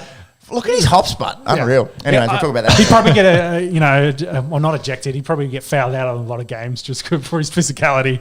Much like he does in the NFL. But I think the Nets just won the trade. I think it was close. I do think it was close. I think they've got the system though. Like, yeah. Simmons, when he plays, you got Paddy Mills there that hopefully that Australian connection can work wonders for him. And we have to talk about that, the Paddy Mills factor. Paddy came out and said, I wish I was there at Philadelphia to mentor and help him, going through that. They're obviously good mates. They've obviously played together a little bit. Not as much as we probably would have liked, but this can hopefully be that opportunity. And will Paddy Mills be a really good influence for Ben Simmons? Has to be. Yeah. Has to be 100%. Yeah. And then you add in the fact that you've now got Curry, Mills and Durant. They're all shooters. So Simmons, don't have to worry about any of that. Just dish it off to one of those blokes in the court and they'll do you a solid. Play him as a power forward. Yeah. Play him as a power forward. He's one of the best defensive players in the NBA. Who gives a fuck if he can't shoot the ball? Yep. Like that's what I would do. He's got the size. Yes. Do you know what I mean? Yeah. Be smart with him. Yeah. But it's going to be interesting to see what happens. March 11 is when they match up. So we're coming up just under 3 weeks on that. Should have a bunch of games under his belt. Yeah, so they have said early March is when we're likely to see Ben Simmons. It's going to be very, very interesting. We've spoken about it at length all season. When's he coming back? What's going on? How's he going to be when he comes back? And I can't wait to see how he goes. And 2 Australians may start in the starting 5 in the NBA. That's pretty cool. Let's talk about the Knicks. Because they fucked that game up royally. Yeah. Nets gave him a good head start. 27 points. 27-point lead they had at one point in the second quarter. The first quarter, I believe, was 38-18. The largest lead blown by the New York Knicks in 30 years. To quote the great Joey Tribbiani from Friends, arguable funny show, I probably say no. But in this instance, Nets suck. Joey Tribbiani, he knew it in the 90s, much like The Simpsons. Yep. The big man, Julius Randle, we talk about LeBron carrying teams. He's struggling, I think frustrated as well. You can see some of that on the bench and around the coaching staff as well. I have a feeling, I think Ricken pointed it out last week, the Knicks went overs probably last year. They got the momentum. Randall played really well.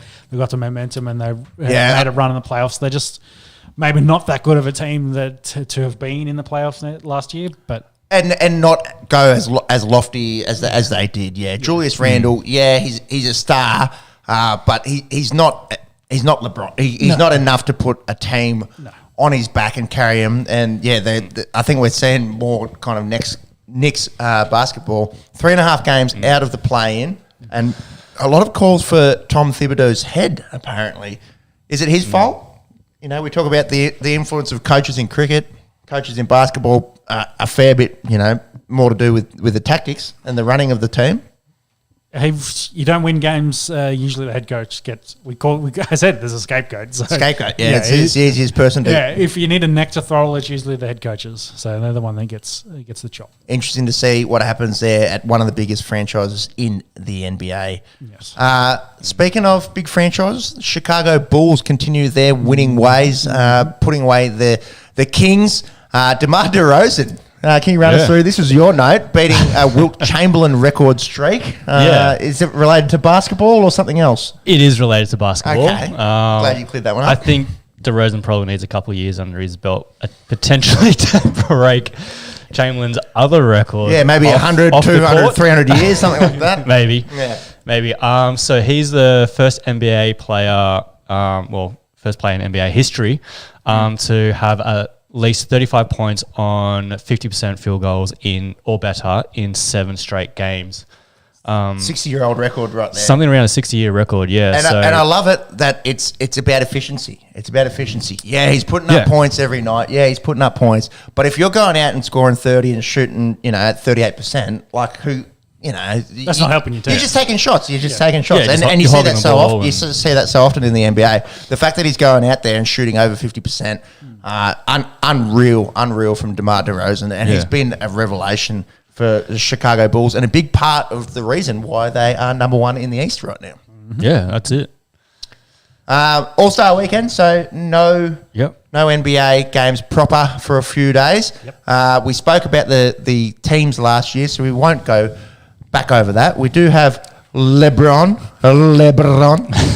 returning to Cleveland. He's 5-0 in All-Star games as when he captains the team. Captains, yeah. Interesting. And he goes back to Cleveland to celebrate the NBA's 75th year in the town, very close to where he grew up in Akron, Ohio. We've got LeBron taking on Team Durant. The 3-point shootout will be, or they've got a skills thing first, but it didn't get a mention, poor skills contest. But the 3-point shootout, let's look at these guys that got named. Desmond Bain, Luke Kennard, Zach Levine, hopefully, number 5's on the list as well. Coming back from injury. CJ McCollum, just saw him get traded to the Pelicans. Patty Mills, KAT, the big man. And this one surprised me. I thought, oh, geez, the big man, how did he get a gig here? He's actually shooting at 41%. He's drained 110 3-pointers this year. So good efficiency. Good to see a big man there. Fred Van Vliet, he's actually has the most 3-pointers landed out of any one in this one. 201 on the year at 40%. And Ice Trae Young, he's there as well. It's interesting when you look at the numbers. McCollum draining 51% from 3-point land. Yeah. That is tasty. And I think that's more of a volume dependent kind of thing.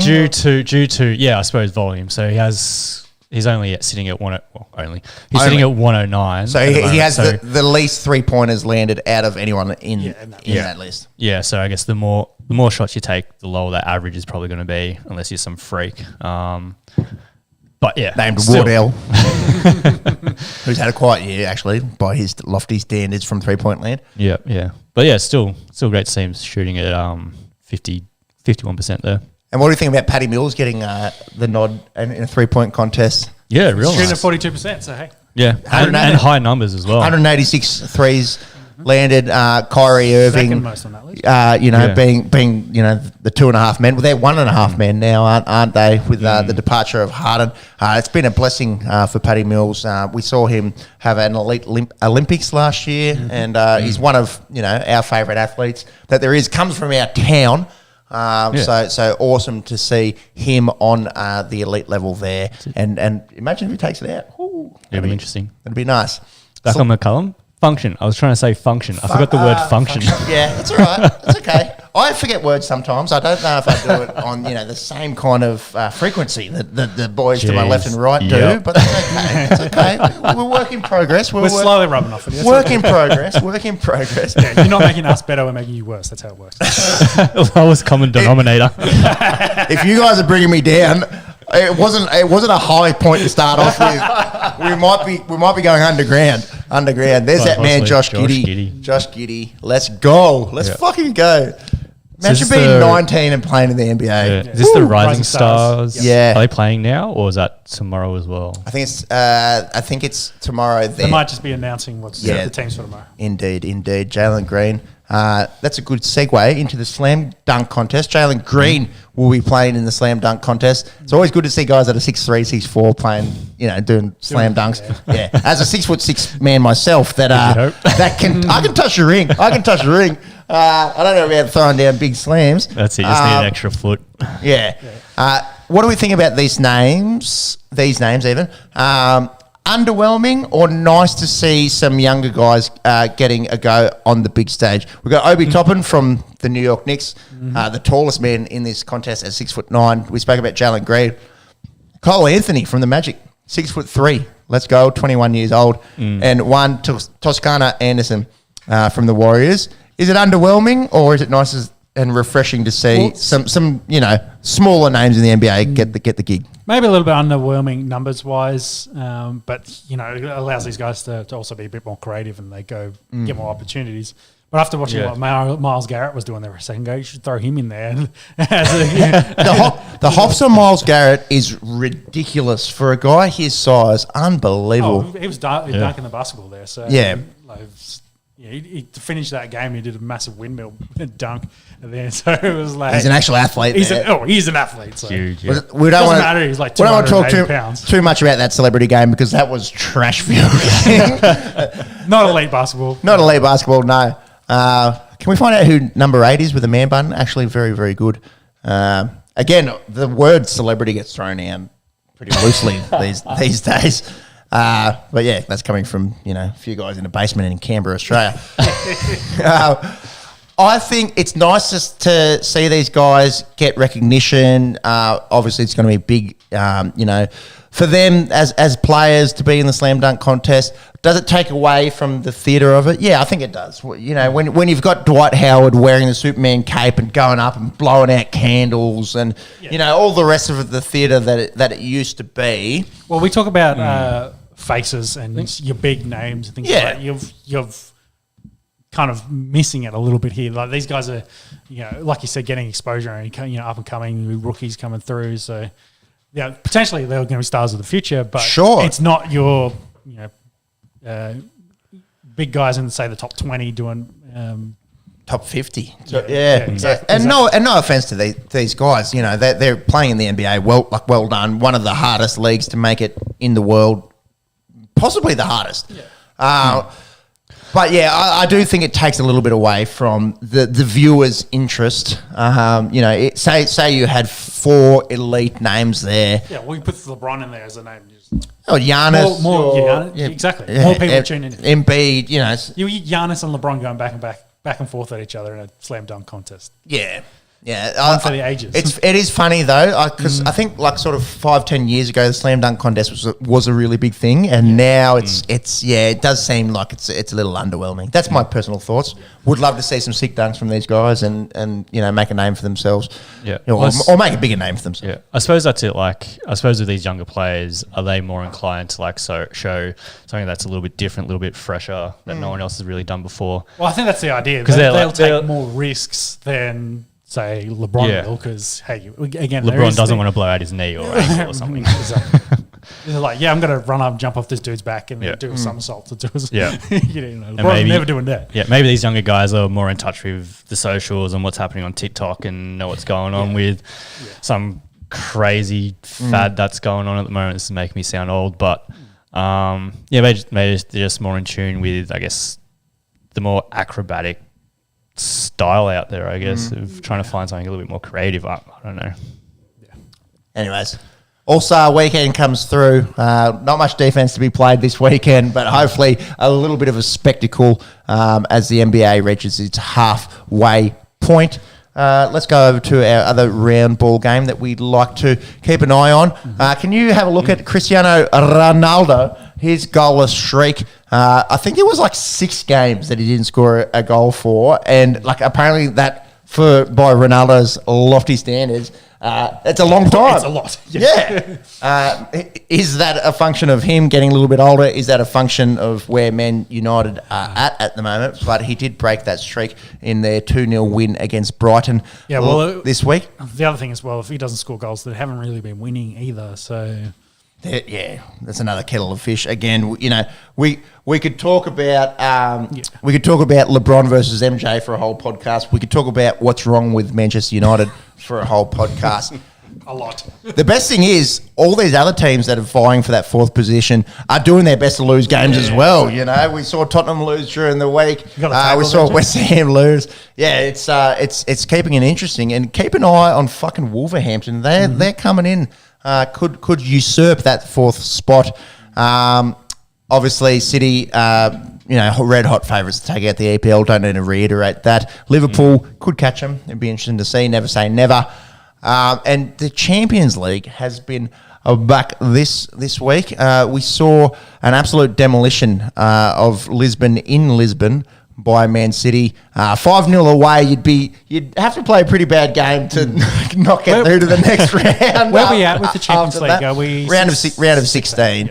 Yeah, so Man City have punched their ticket essentially to the quarterfinals, and Liverpool, I think they had 2-0 win away as well. Also, effectively, it's not quite 5-0 away, but I think they've gone pretty close. Interesting matchup between PSG and Real. PSG coming away 1-0 winners there between two giant franchises. So that return leg will be very, very interesting. And there was one more game in the Champions League this week. Monks, if you wouldn't mind chasing that one up. We spoke about it a little bit last week in that soccer needs to do something to fix up the disparity in their leagues, because Bayern are going to take out their 10th league in a row. City are killing it in the EPL, which is probably for parity the best league in. It's so hard though. PSG, going to shit it in. The problem isn't the players or the quality of football. It's just the money. The money. Yeah. Hey, it must be the money. So they're going to buy the best players. That's why they wanted to create the Super League last year. Yeah, and it happened, and then they got really close, and then everyone was like, "They really close." I think teams had agreed. Yeah, the league had been created. Yes. And then all their fans, were out there, fans of soccer, fans of football, destroying their cities. Yeah. So we don't like this. So. Yeah, it's something definitely, down under. A lot of people have got their eye on football. A lot of people love the Socceroos. We've got the jersey hanging here. A lot of people have their team that they follow in the EPL. But yeah, wouldn't it be nicer if leagues weren't, a 2-horse race from the start of the year? Are you talking about a salary cap? I don't know if it's a salary cap. We need parity? I don't know. And, we're probably, as English speakers, we're talking about fans of the Bundesliga or Ligue 1, which have been settled for months now. Yeah. Maybe, it's not the biggest concern for people. They want to see a tight EPL, they want to see a tight Champions League, and that's about it. Yeah, well, those problems, it's more of a country problem. So, the German fans, your Spanish, Italians, you'd be like, yeah, there's going to be a set winner, okay. So then, of course, you're going to start caring about Italy's been interesting. Yeah, okay. Italy has been interesting, but France and Germany, it's been Bayern and PSG for donkey's years. Yeah, so that's why they get interested in Champions League. That's why they wanted to create a Super League, so you could get these teams that just dominate everyone else and put them into a more competitive, big star kind of process and tournament, and market it that way. But yeah, as long as they're there's no one league to rule them all, essentially. So a little reference back to the Lord of the Rings. Yes. Sauron League. Yeah. So there's nothing. There's not much you could do unless you're going to add a lot more parity mechanisms into your leagues, which is like salary caps, etc. So, but I don't think it's going to change. The World Cup may be the greatest equaliser of the lot, so you actually get some of their big names playing against each other more for your country than a league title. But for the other 4 years while you're waiting for that to roll around, it's rough going. We talk about the slam dunk contest being a little bit underwhelming. We talk about everything was better 10 years ago. Nostalgia. But I swear, following the EPL. And the EPL actually, to its credit, has probably done a good job of staying reasonably. The bottom end of the EPL is probably stronger than a lot of the other leagues that are getting around Europe. But yeah, it gets a bit boring, I think, when you're 3 months out and you know who's going to win the league. But anyways, again, we could talk about it for donkey's years. What were the other games in the Champions League? We had City put 5 on Sporting Lisbon away there. Liverpool 2-0 away at Inter, so would have some kind of disaster to not get through. PSG we spoke about. It was 94th. It was injury time. +4 for Kylian Mbappe to put that one away. So that return leg will be very sexy. And that team that we're just talking about, who's dominated the Bundesliga for so long, 1-1 draw at Red Bull Salzburg. That would be an almighty upset if the Austrians could outdo their big neighbours in Bayern. tough ask, although, going to Allianz Stadium there in Bayern and getting a win away. But haven't done themselves any disservice by drawing that game 1-1. No, definitely not. Final round. Ding, ding. Final round. Before we get into the fighting, so the NBL Rising Stars game is on. Defense is optional. But interesting that it's first to 50. They play a 3-game series. First of 50. Well, it's assumed that target score of 50. That's the point. It's first to 50, and then there is no defense being played. There's a slam dunk contest for you. Yeah. Well, I think Team Worthy, they had like three attempts to at a basket, and there was only like 2 defenders that whole entire time. The others were just waiting down the other end. It's kind of cool to watch, except for when guys miss open layups like that. Yeah, he's missing open shots, and then it's like, well, 3-point. Yeah, all right, now I'm going the other way. We'll keep an eye on the Rising Stars game throughout the rest of the podcast. But UFC 271, it didn't fail to disappoint, boys. We spoke at the start of the podcast about the interest from people from down under. Obviously, 3 of the 4 people in the main events were from Australia or New Zealand, or possibly both. Yep. Or possibly a little bit of Nigeria thrown in there with a little bit of New Zealand influence. Let's talk about we're going to go top to bottom this time rather than bottom to top. I think that's a good way to do it. Let's talk about the title fight, the main event of the night.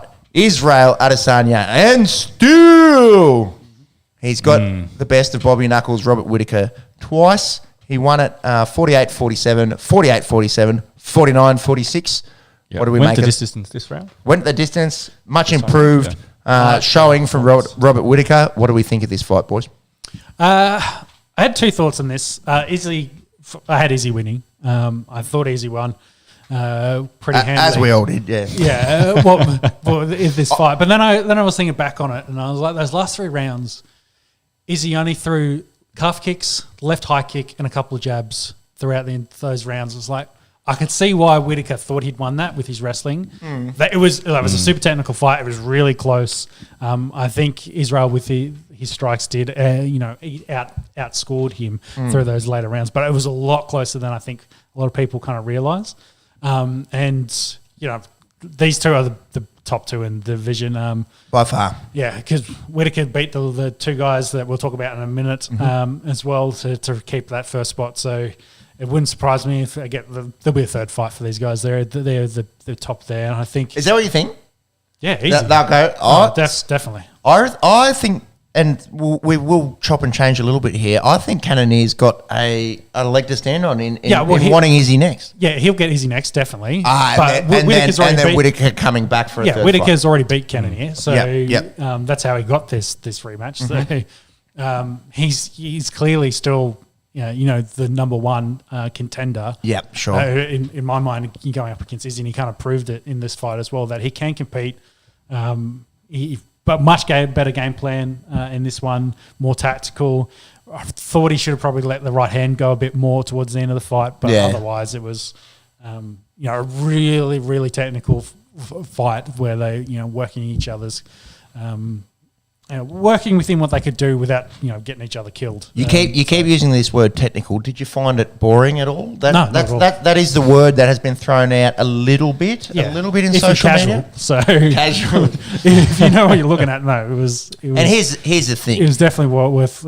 If you're Israel Adesanya and you've got a 7-inch reach advantage and you can sit back and calf kick the fuck out of someone and have good takedown defense, why do you have to go out and start, gunslinging and trying to take the foot? Just sit back and win. And John Jones won a lot of fights like that. But the risk though is in this is like you lose on points because there was definitely, you could make the argument in some of those rounds that with Whittaker doing the takedowns and kind of controlling it against the cage, that like he was trying to push the agenda and trying to push it there. Whereas Israel was more comfortable to maintain his position and maintain his distance like you're talking about. So you could view it in that way that, hey, maybe he didn't do enough for me. He's a champion. If the roles would reverse... Yeah, you got to beat the champ to be the champ. If the roles were reversed and Whittaker was a champ, you probably don't give it to Israel for not doing enough. So yeah, possibly. But that's how close this fight was. I think Izzy won it. But I do agree. did you reckon 3 rounds to 2 or 4 rounds to 1? No, 3-2. 3-2. I agree. I think that second round and that 5th round, I think Bobby had him where he took him down. Yeah.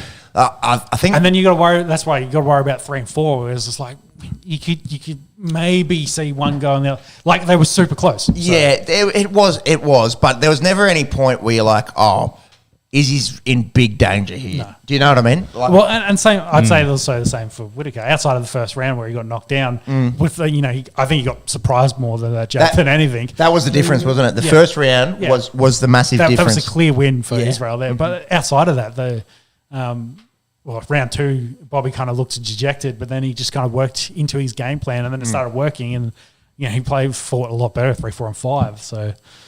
And of course, 5 being his best round out of the lot. So I think Robert would take confidence in that and then hopefully lead off the 5th round into whatever is a future fight between the two of them. We're just looking at 1, 2, and 3. The numbers now. Round 4 was 2 Whittaker, I'd say. He had most strikes. Like you could debate. Most significant strikes had to take down. It was really close. It was way closer. And that's why in his head he thought he'd won the fight. Yeah. Because I thought Robert, when I was watching it instantly when they announced it, I was like, I didn't think you did enough, Robert. And then as I started thinking it back, and I was like, well, what did Izzy do? And then the same thing is like, he did the calf kicks. I didn't telegraph it, but he had the lightning left high kick, which never really landed, always landed on the glove for Robert. So and then, he was tactical in his jabs and to keep pushing him back. Like, he definitely was controlling the fight, but maybe didn't do enough. And like I said, if the roles were reversed, maybe it's a different decision. Yeah. But hey. Interesting take. Because I when I was watching it live, I was like, Izzy's won this fight. And same. But it was close. And maybe a little bit too close for comfort for the champ. Yeah. Upon reflection, I was like... and I can see why Bobby in his head thought that he might have won the fight. Because watching it, I was like, oh, come on. Like, you haven't done enough. Yeah, I didn't think so. I didn't think so. But awesome to see the UFC in Houston, 271. You've got an Australian taking on a Kiwi/Nigerian. And then the other fight was an Australian taking on an American and an absolute... Well, Derek Lewis, Houston bombshell. native as well. Yeah, that's right. Crowd favourite. We're happy with the middleweight? Yes, we'll move on. Yep. Oh, actually, just one more thing going forward. Cannonier. He's next. Yeah. He's next, has to be, the killer gorilla. We'll talk about his fight in a second. I think that's has to be what happens. Tai Tuivasa, Western Sydney, from the area. Boys, I was concerned for his health going into this fight. I thought it was too big a step up. Big step up. Going from, being the 11th ranked to taking on the 3rd ranked in the heavyweight arena. The man that is I'll say it, one of, if not the best knockout artists in the UFC, in Derek Lewis, the Black Beast. And he worked him in the first round and most of the second. He was getting worked over, and then what an absolute chin on Tuivasa to survive those shots, and then got him with that elbow. Yeah, that was thoughts. That was probably the main thing, was he's being able to withstand some of that punishment. I don't think Derek ever really kind of jumped. Besides, had Tua in a spot where I was really worried. I think when they got him taken down, I was concerned in that first round when they took him down and he was throwing those shots, and then Tua was working his way up. I was a bit worried there, but after that, Tua kind of seemed to like he was getting into it more, and it was more of a dogfight, which I think probably suits his style more. I guess, like we've talked last week in the preview, when the bazookas come out, you just it's whoever lands is gonna win this. Indeed, yeah. And Tua, I think, backs his chin and likes to get into that kind of dogfight and suckered Lewis into it. Lewis kind of thought he was landing, and then Tua, I think, got him with a nice little straight, got him against the cage, and then the elbow, which ended it all. It turned so quick. It turned so quickly. Like, I was sitting there like, oh my God, I'm scared, I'm scared. And then within 15 seconds, it went from the Tuivasa being absolutely on the ropes to turning it and getting that elbow and dropping the Black Beast. That's the heavyweight division for you. Yeah. So I think the odds beforehand was fight to go the distance was paying about $5. Yeah. 5-1 for 15 minutes. That's it. Not going to happen. Yeah. Well, I remember last week we were talking. It was going to be Lewis in the first round. Yeah, and he went fucking close. Like Ty's chin actually saved him. Yeah. Like a lot of most mere mortals go straight to the ambulance and straight to the hospital. Turn to dust. Yeah, exactly. Exactly right. I think video came out during the week of him sparring with Mark Hunt in the past, back when Tua's Fat Boy Tour, like even bigger than he is now. And yeah, Mark Hunt's working him, and he throws like this, goes to the body shot, and then comes with a top over the hand right and lands it clean onto his chin, and he just eats it. He just eats it. But this, train with a bloke like Mark Hunt will definitely give you work on your chin, and fucking oath. It helped him here, and he has been rewarded with the ranking. He's now ranked 3. Yeah, so he jumps. Yeah. He absolutely catapults up the rankings. 8 spots. Yeah, if you wouldn't mind just running us through those. So Derek Lewis loses his 3rd place ranking. Yep. And Ty, the bloke that was unranked 2 fights ago, and we were saying, Dana White, show us some respect down under. Give this man a ranking. He goes from unranked 2 fights ago to being the 3rd ranked heavyweight in the UFC. Yeah, so what do you got? Gain and Stipe in front of him. Yeah, so obviously Ngannou's champion. Then we've got Gain number 1, Stipe number 2. Tuivasa is 3, jumping up those 8 spots. Curtis Razor Blades. Yeah, so sitting as 4. Because Curtis was pushing for the next title fight straight after this as well. It was like, hey, when am I going to get that title shot? Because I think maybe he's now worried that Tua's kind of working his way into that conversation. I think he needs to beat one of those gatekeepers. Obviously, Stipe, Stipe or Cyril or someone. Yeah, so it'll be Stipe versus either Blades or Tua for potential heavyweight fight. So that's where I think we're currently at. So whether that's... Do you think he's at that level yet? No, I think Stipe hits Tua alive because it's a different type of fight for him. Yeah, he's... Like we saw Ngannou in the last fight, just becomes so much more technical. Yeah.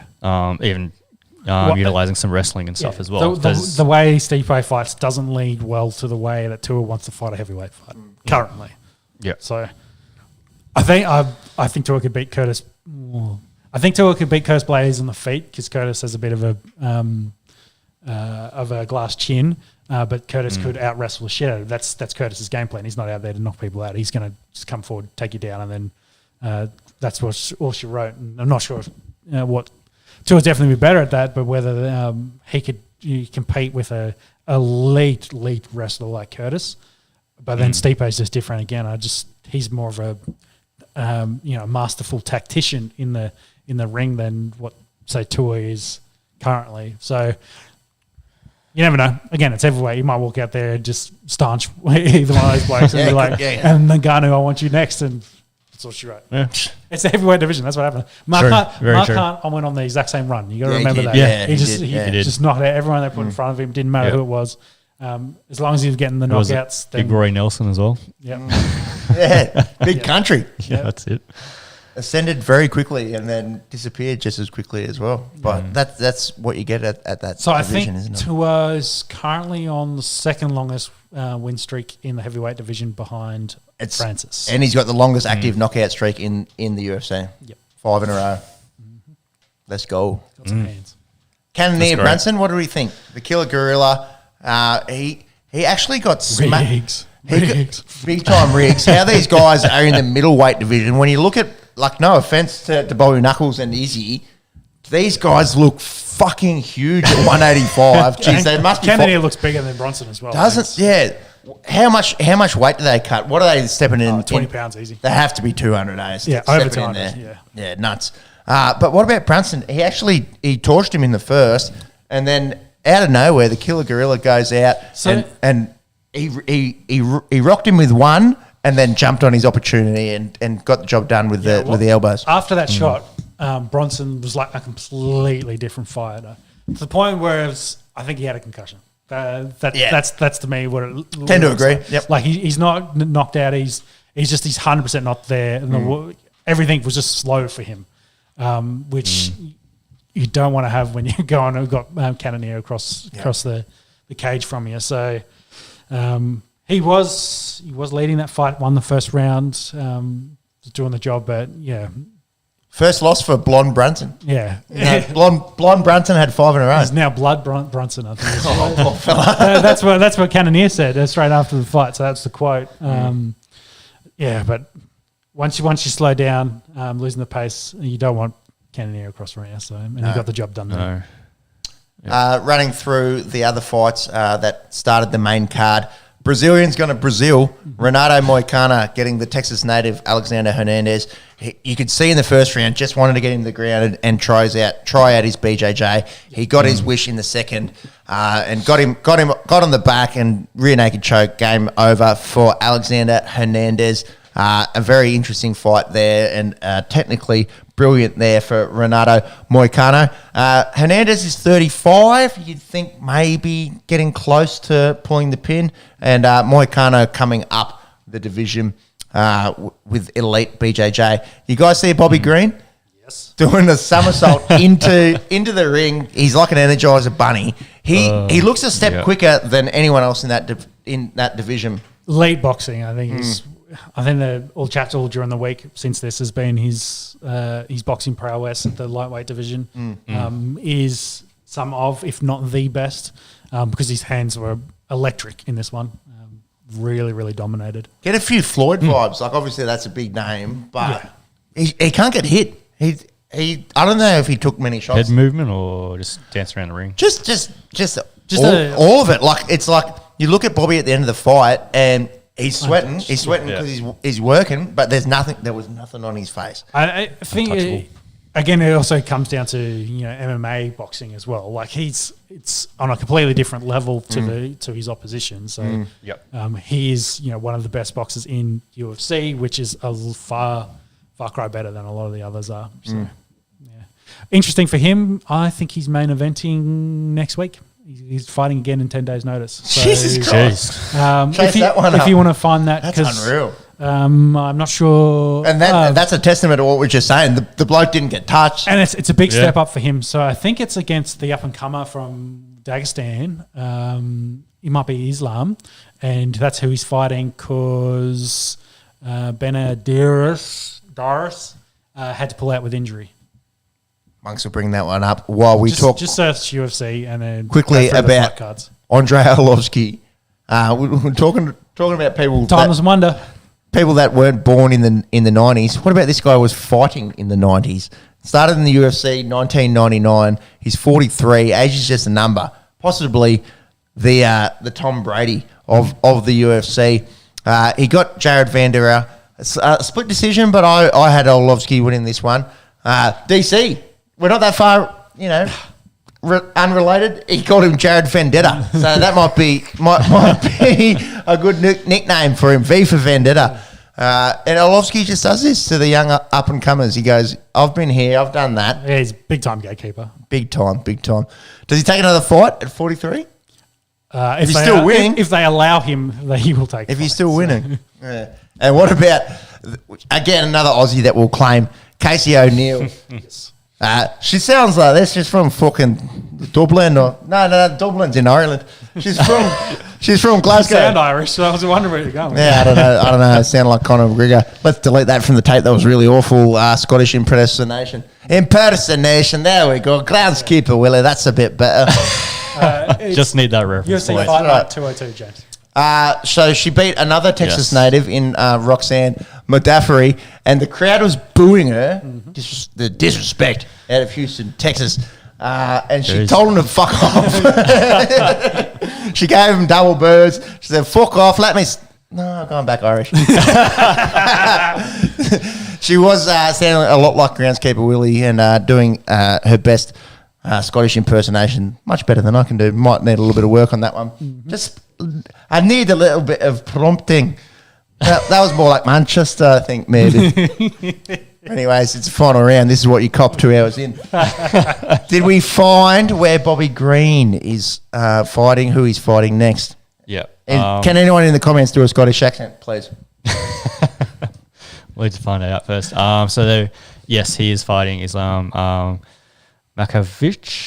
Yeah, Makachev. Can you get a ranking on him too? Makachev? Yep. Yes. I did have that up. Good listening here. Good listening. They are fighting in Las Vegas. I think they're both currently unranked. Oh, is this unranked? No, sorry, he's 4th ranked. He's 4th, yeah, and because he was fighting Darius. Darius, where's Darius? Third. Darius. Yeah, so it was 3 and 4, and then Bobby Green, who's just coming off that win being unranked, I think. Yes. Has been thrown straight in there into the main event for this fight card to take on number 4. So good luck to him. Well, imagine if he wins. Yeah, mate, yeah. We were just talking a week ago about, I'm concerned about, the fella from Western Sydney going up a big time class step, and he goes out and knocks out the 3rd ranked heavyweight in the world. So who knows? The Winter Olympics is still going on. That 15-year-old Russian tested positive. Can you chase up what she tested positive to in the figure skating? Shy Carrie Richardson. Some spicy juice. Yeah, she came out and said, I smoked weed and I'm not allowed to go to the Summer Olympics. Someone tests positive for a performance-enhancing drug during the Olympics and is still allowed to skate. Alas, she fell and she came 4th in the figure skating. Russians cheating at the Olympics, water wet. Sorry, before we get into that, just back to UFC real quick. So fight night happening this weekend? Next weekend. We've got Jessica Rose Clark on the prelims, another Aussie, up and coming. Go. So, what's the main card there? Main card is Johnny Walker. Keep on walking. This week. Jamar Hill. Luck. Johnny Walker, he's a scary dude. He is. Cole Dorcas didn't fight long ago either. There we go. We'll keep an eye on that one. Moving forward, Winter Olympics, Russians cheating. Yes. You shouted out Jacqueline Narrikins, who took away our first sliding medal. That was wrapped up the week that was for the Aussies over there. I think we're going to finish 17th. I think interesting comparisons will finish above nations like Spain. Fair bit of snow in Spain. Some others that I could probably look up, but it's been a little bit lackluster, I think. I'll tell you what's been bad. Get under the radar. Well, we touched on it last week. Mm-hmm. The Channel 7 coverage of this Winter Olympics. Are they still covering it? It's fucking awful, man. It's so bad. Yeah. It is so bad. They've got live and free on there, and I'm sitting there and I'm going, happened 2 days ago? It's 9:30 at night here. It's pitch black. Beijing's 3 hours behind us, so it'd be 6:30 over there, maybe it's 7. I don't know, I've had a few beers. And then I think, he's fucking the middle of the day over there. How is this live and free? Yeah. This is live and free. This is live and we should pay you to listen to it. But they got live and free up there, and the robotic kind of nature of people that don't really know what they're talking about, much like this podcast, except they're making bulk coin and get, makeup. Won the rights to it. Yeah, exactly. It's been awful, quite frankly. Is it Channel 7's fault, or is it a product of people not watching it? A bit of both. Again, Winter Olympics, Australia, not renowned. Yeah. But I don't know. I think if they took it, the ball out of the courts of the guy that calls horse racing and the lady that covers soccer and cricket over here, and throw her a bone, to go over there, get some people like Lydia Lasala, good people that are in the know, just not people that are Channel 7 people that can go cover sports. What do you think? I don't know. And the counter argument is, if you give it to all these, snowboarding, legends, that this might be the call. Yeah, that was sick. That was so dope. Dropped in, hit the lip, whoopah, et cetera, et cetera, et cetera. That's the risk that you run. But I don't know. It just seems kind of dry and unauthentic and frankly disinteresting. Yeah, un-Australian. Anyways, shout out to all our Winter Olympians over there. Punching. Shout out to those all won medals for us as well. Yeah, punching well above our weight. Norway killing it. Country of about 5 million people. Obviously get a lot of snow. Absolutely killing it. And yeah, it's about to wrap up. Yeah. So is it Isaiah Thomas? Yes. Team Isaiah just won game 1 of a 4-team Rising Stars tournament. First to 50. Yeah, first to 50. And they were behind for a lot of that as well. And they got it on field goals in the end. Very interesting setup, isn't it? First to 50. Yeah. Oh, well, I guess it's a quick game. Well, what did that take, 30 minutes? Yeah, very quickly, actually. And, get the free throws out. Whether they'll play the other game straight after that, because there's 4 teams according to that bracket they just showed. You'd think so. And then maybe have the final tomorrow or whatever it is. Yeah. Interesting. Anyway. Footy's not far off. We are rocking our AFL both codes in trials currently. Yeah, both codes going through the trials. Keep an eye out. What happens? What are we? 2 weeks away from the NRL, 3 weeks for the AFL. This is the time. It's an exciting time of the year where you want to be looking at, your fantasy kind of stuff, your cash cows. Who's going to be the good rookies? Who can you get unders? It's an exciting time, and the summer goes quick and straight back into footy, boys. We excited? Yeah. For AFL, yes. For NRL, no. And fuck the Bummer League, no. Well, we spoke about it last year, and why another year? Give them another chance. But I'm just waiting for the next thing that they'll do to fuck it up like they did last time. And you're alluding to rule changes mostly. Oh, it doesn't have to. Just whatever the NRL is going to do dumb this year. Like they always do something dumb. I just can't wait. Hopefully, it's not week 1. No, on that, not so dumb. I think CEO Abdo has come out saying that they will be looking at changing up the where they conduct their trading and probably put in a trading window. Actually, that's not too bad. So that's going to work out. Let's go look at some of the biggest leagues in the world and just copy that. Exactly. It's not that hard. It's not that, but it's not a bad idea. Yeah. The constant rule changing for me and the way that the game was officiated. We speak about Magic Round last year to where we got to in the grand final. It's a different game. Just keep it consistent. Yeah, so hopefully they don't play around with the rules too much, and if they do implement stuff, keep it more. I did see off the field management. One rule change. They are allowing players outside your 30 to not count against the cap if you get a COVID case, which was an issue last year. So they had a lot of trouble. Right. Yeah, when guys couldn't travel, fielding teams. Yeah. So now I think there's some leniency there and salary cap wise to get young fellas games if they don't have enough due to COVID reasons. And the F1, when are we back? Is it March as well? I believe. Can we get a date? You can find a date. Race 1. What's the news there, Sean? Biggest news, of course, was Michael Massa getting the sack late last night. I think it was actually. Which team? No, he's the he's race director. Race director.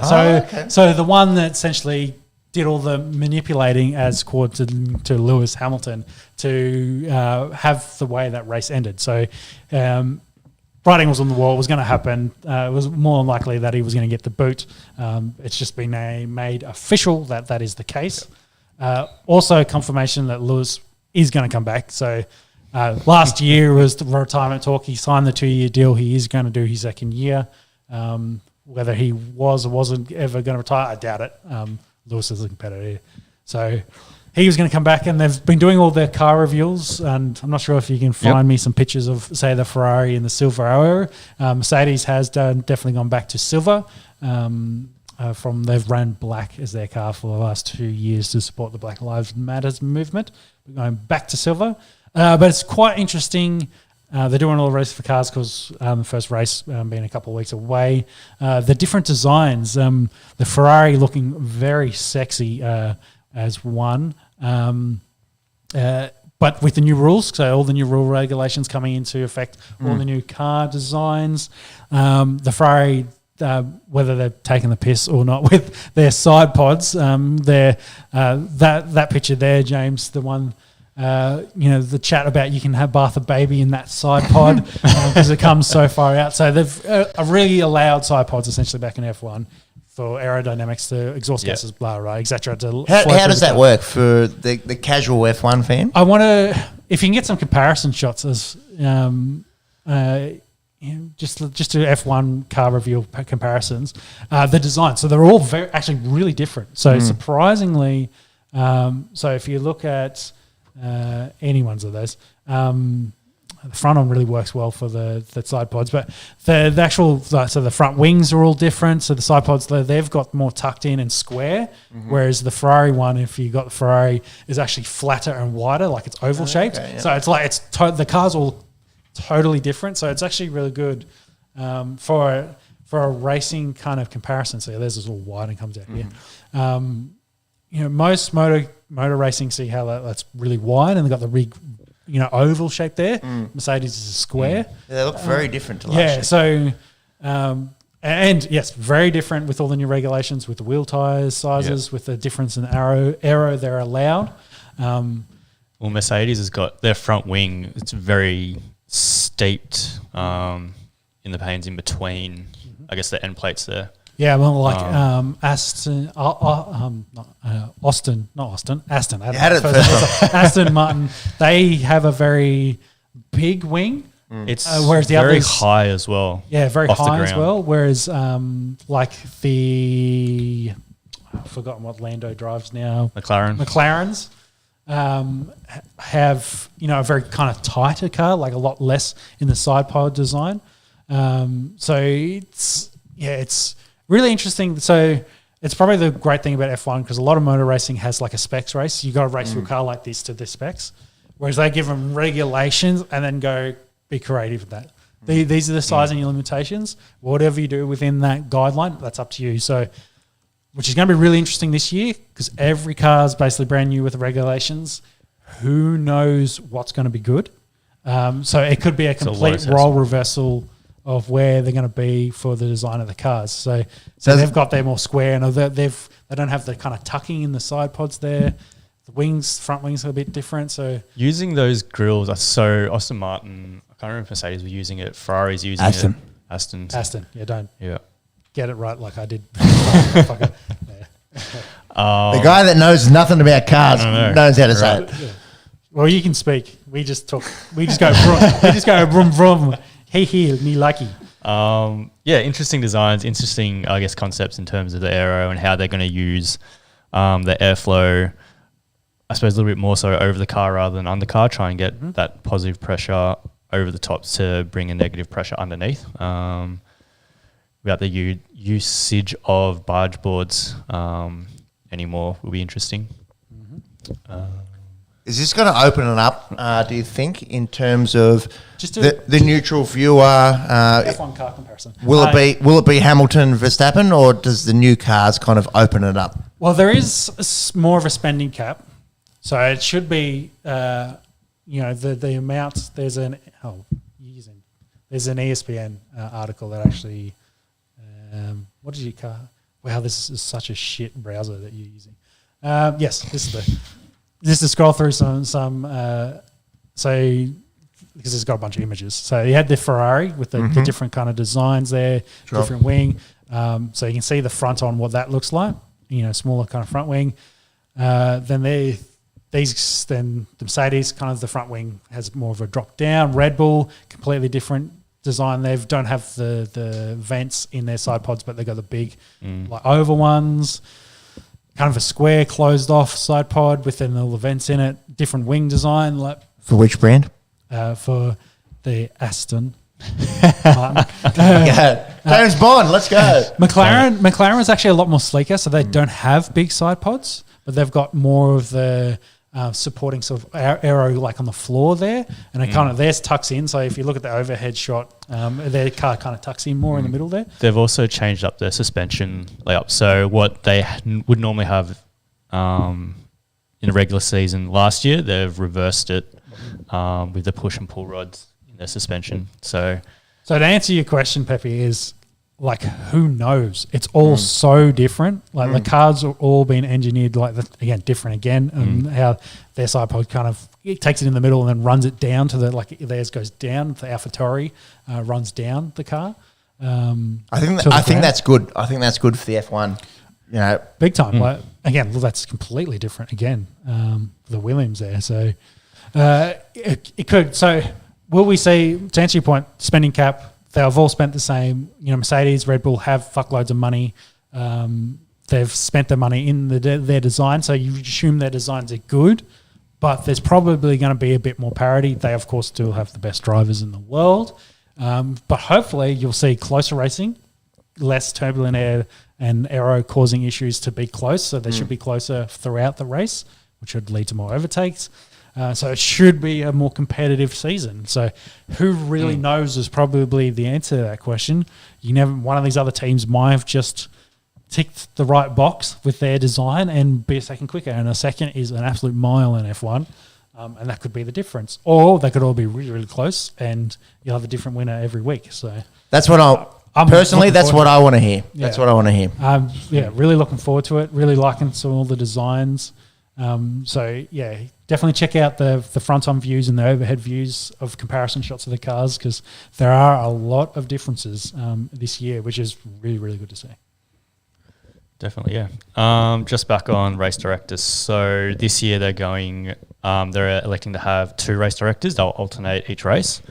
So we've got Niels Wittich and Eduardo Veritas, who will be the race directors. And I believe they will also have a independent consultant that will sort of help them through races. You got to remember that, they are the director, but they have a whole team under them that helps them make decisions and does all the shit they need to do. So again, Michael Massa, the top dog, scapegoat. He's the one that gets a common theme. Yeah, that's it. He's the face of the race director, the race FIA, the guys that are controlling the race as it happens. That's it. Yeah. So with all the other stewards, etc. Yeah. And to that as well, they're going to have a virtual race control room. So just like your VAR in football, they'll have. I've seen some memes of all the cars stopped on track while they're waiting for the VAR to make a decision on what needs to happen, like it does in other sports. So it made all the other sports so much better. Yeah. And I think we mentioned it before, but with the race director, they'll cut direct communications from team principals, try and stop that influence throughout the race. I don't think they added that recently. I think that's been a pretty common occurrence in F1 for a while. But their exposure to what's actually said during broadcasts, that was new in the last couple of years. Yeah, so last year was, I think, the first year where they actually had the radio chat between the FIA and teams, whereas in terms of, so now questioning stuff... so now it's directly on the radio. So you'll lose you can't have the lobbying essentially. Where they're trying to get there. But that still won't stop, Toto Wolff going for a run up to the steward's office to plead his case. Like they've definitely did that this season. Yeah. So instead of doing it over the radio, they'll do it in person. So that's it. Yeah. And that will wrap up our week on the Esky. Thank you for those that have tuned in. Obviously, still a little bit of teething getting through the internet issues at the new Monkey Cave, the Esky Cave, down in the basement. But we should be able to sort that out pretty soon. What's our plans next? Are we going to have a week off next week? I've got a wedding. Whatever, we'll figure it out. We'll figure it out during the week.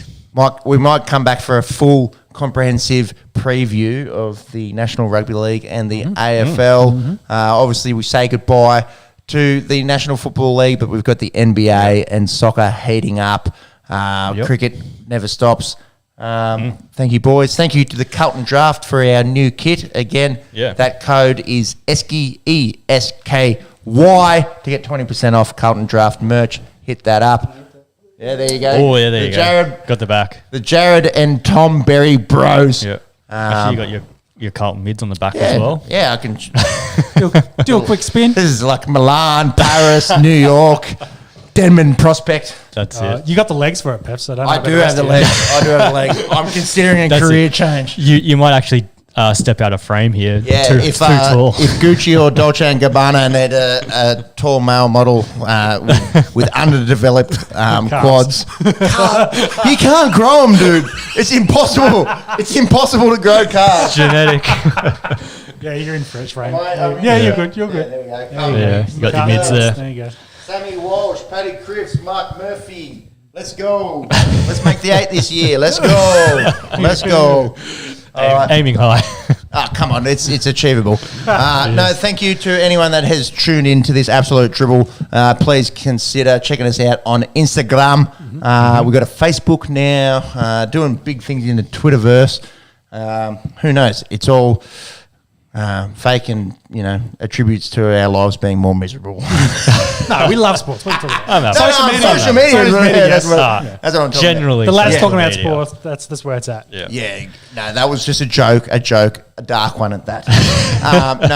No, in all seriousness, thank you to anyone that has supported us and listened. Thank you for the donos. We may have next week off, and we'll See how we go.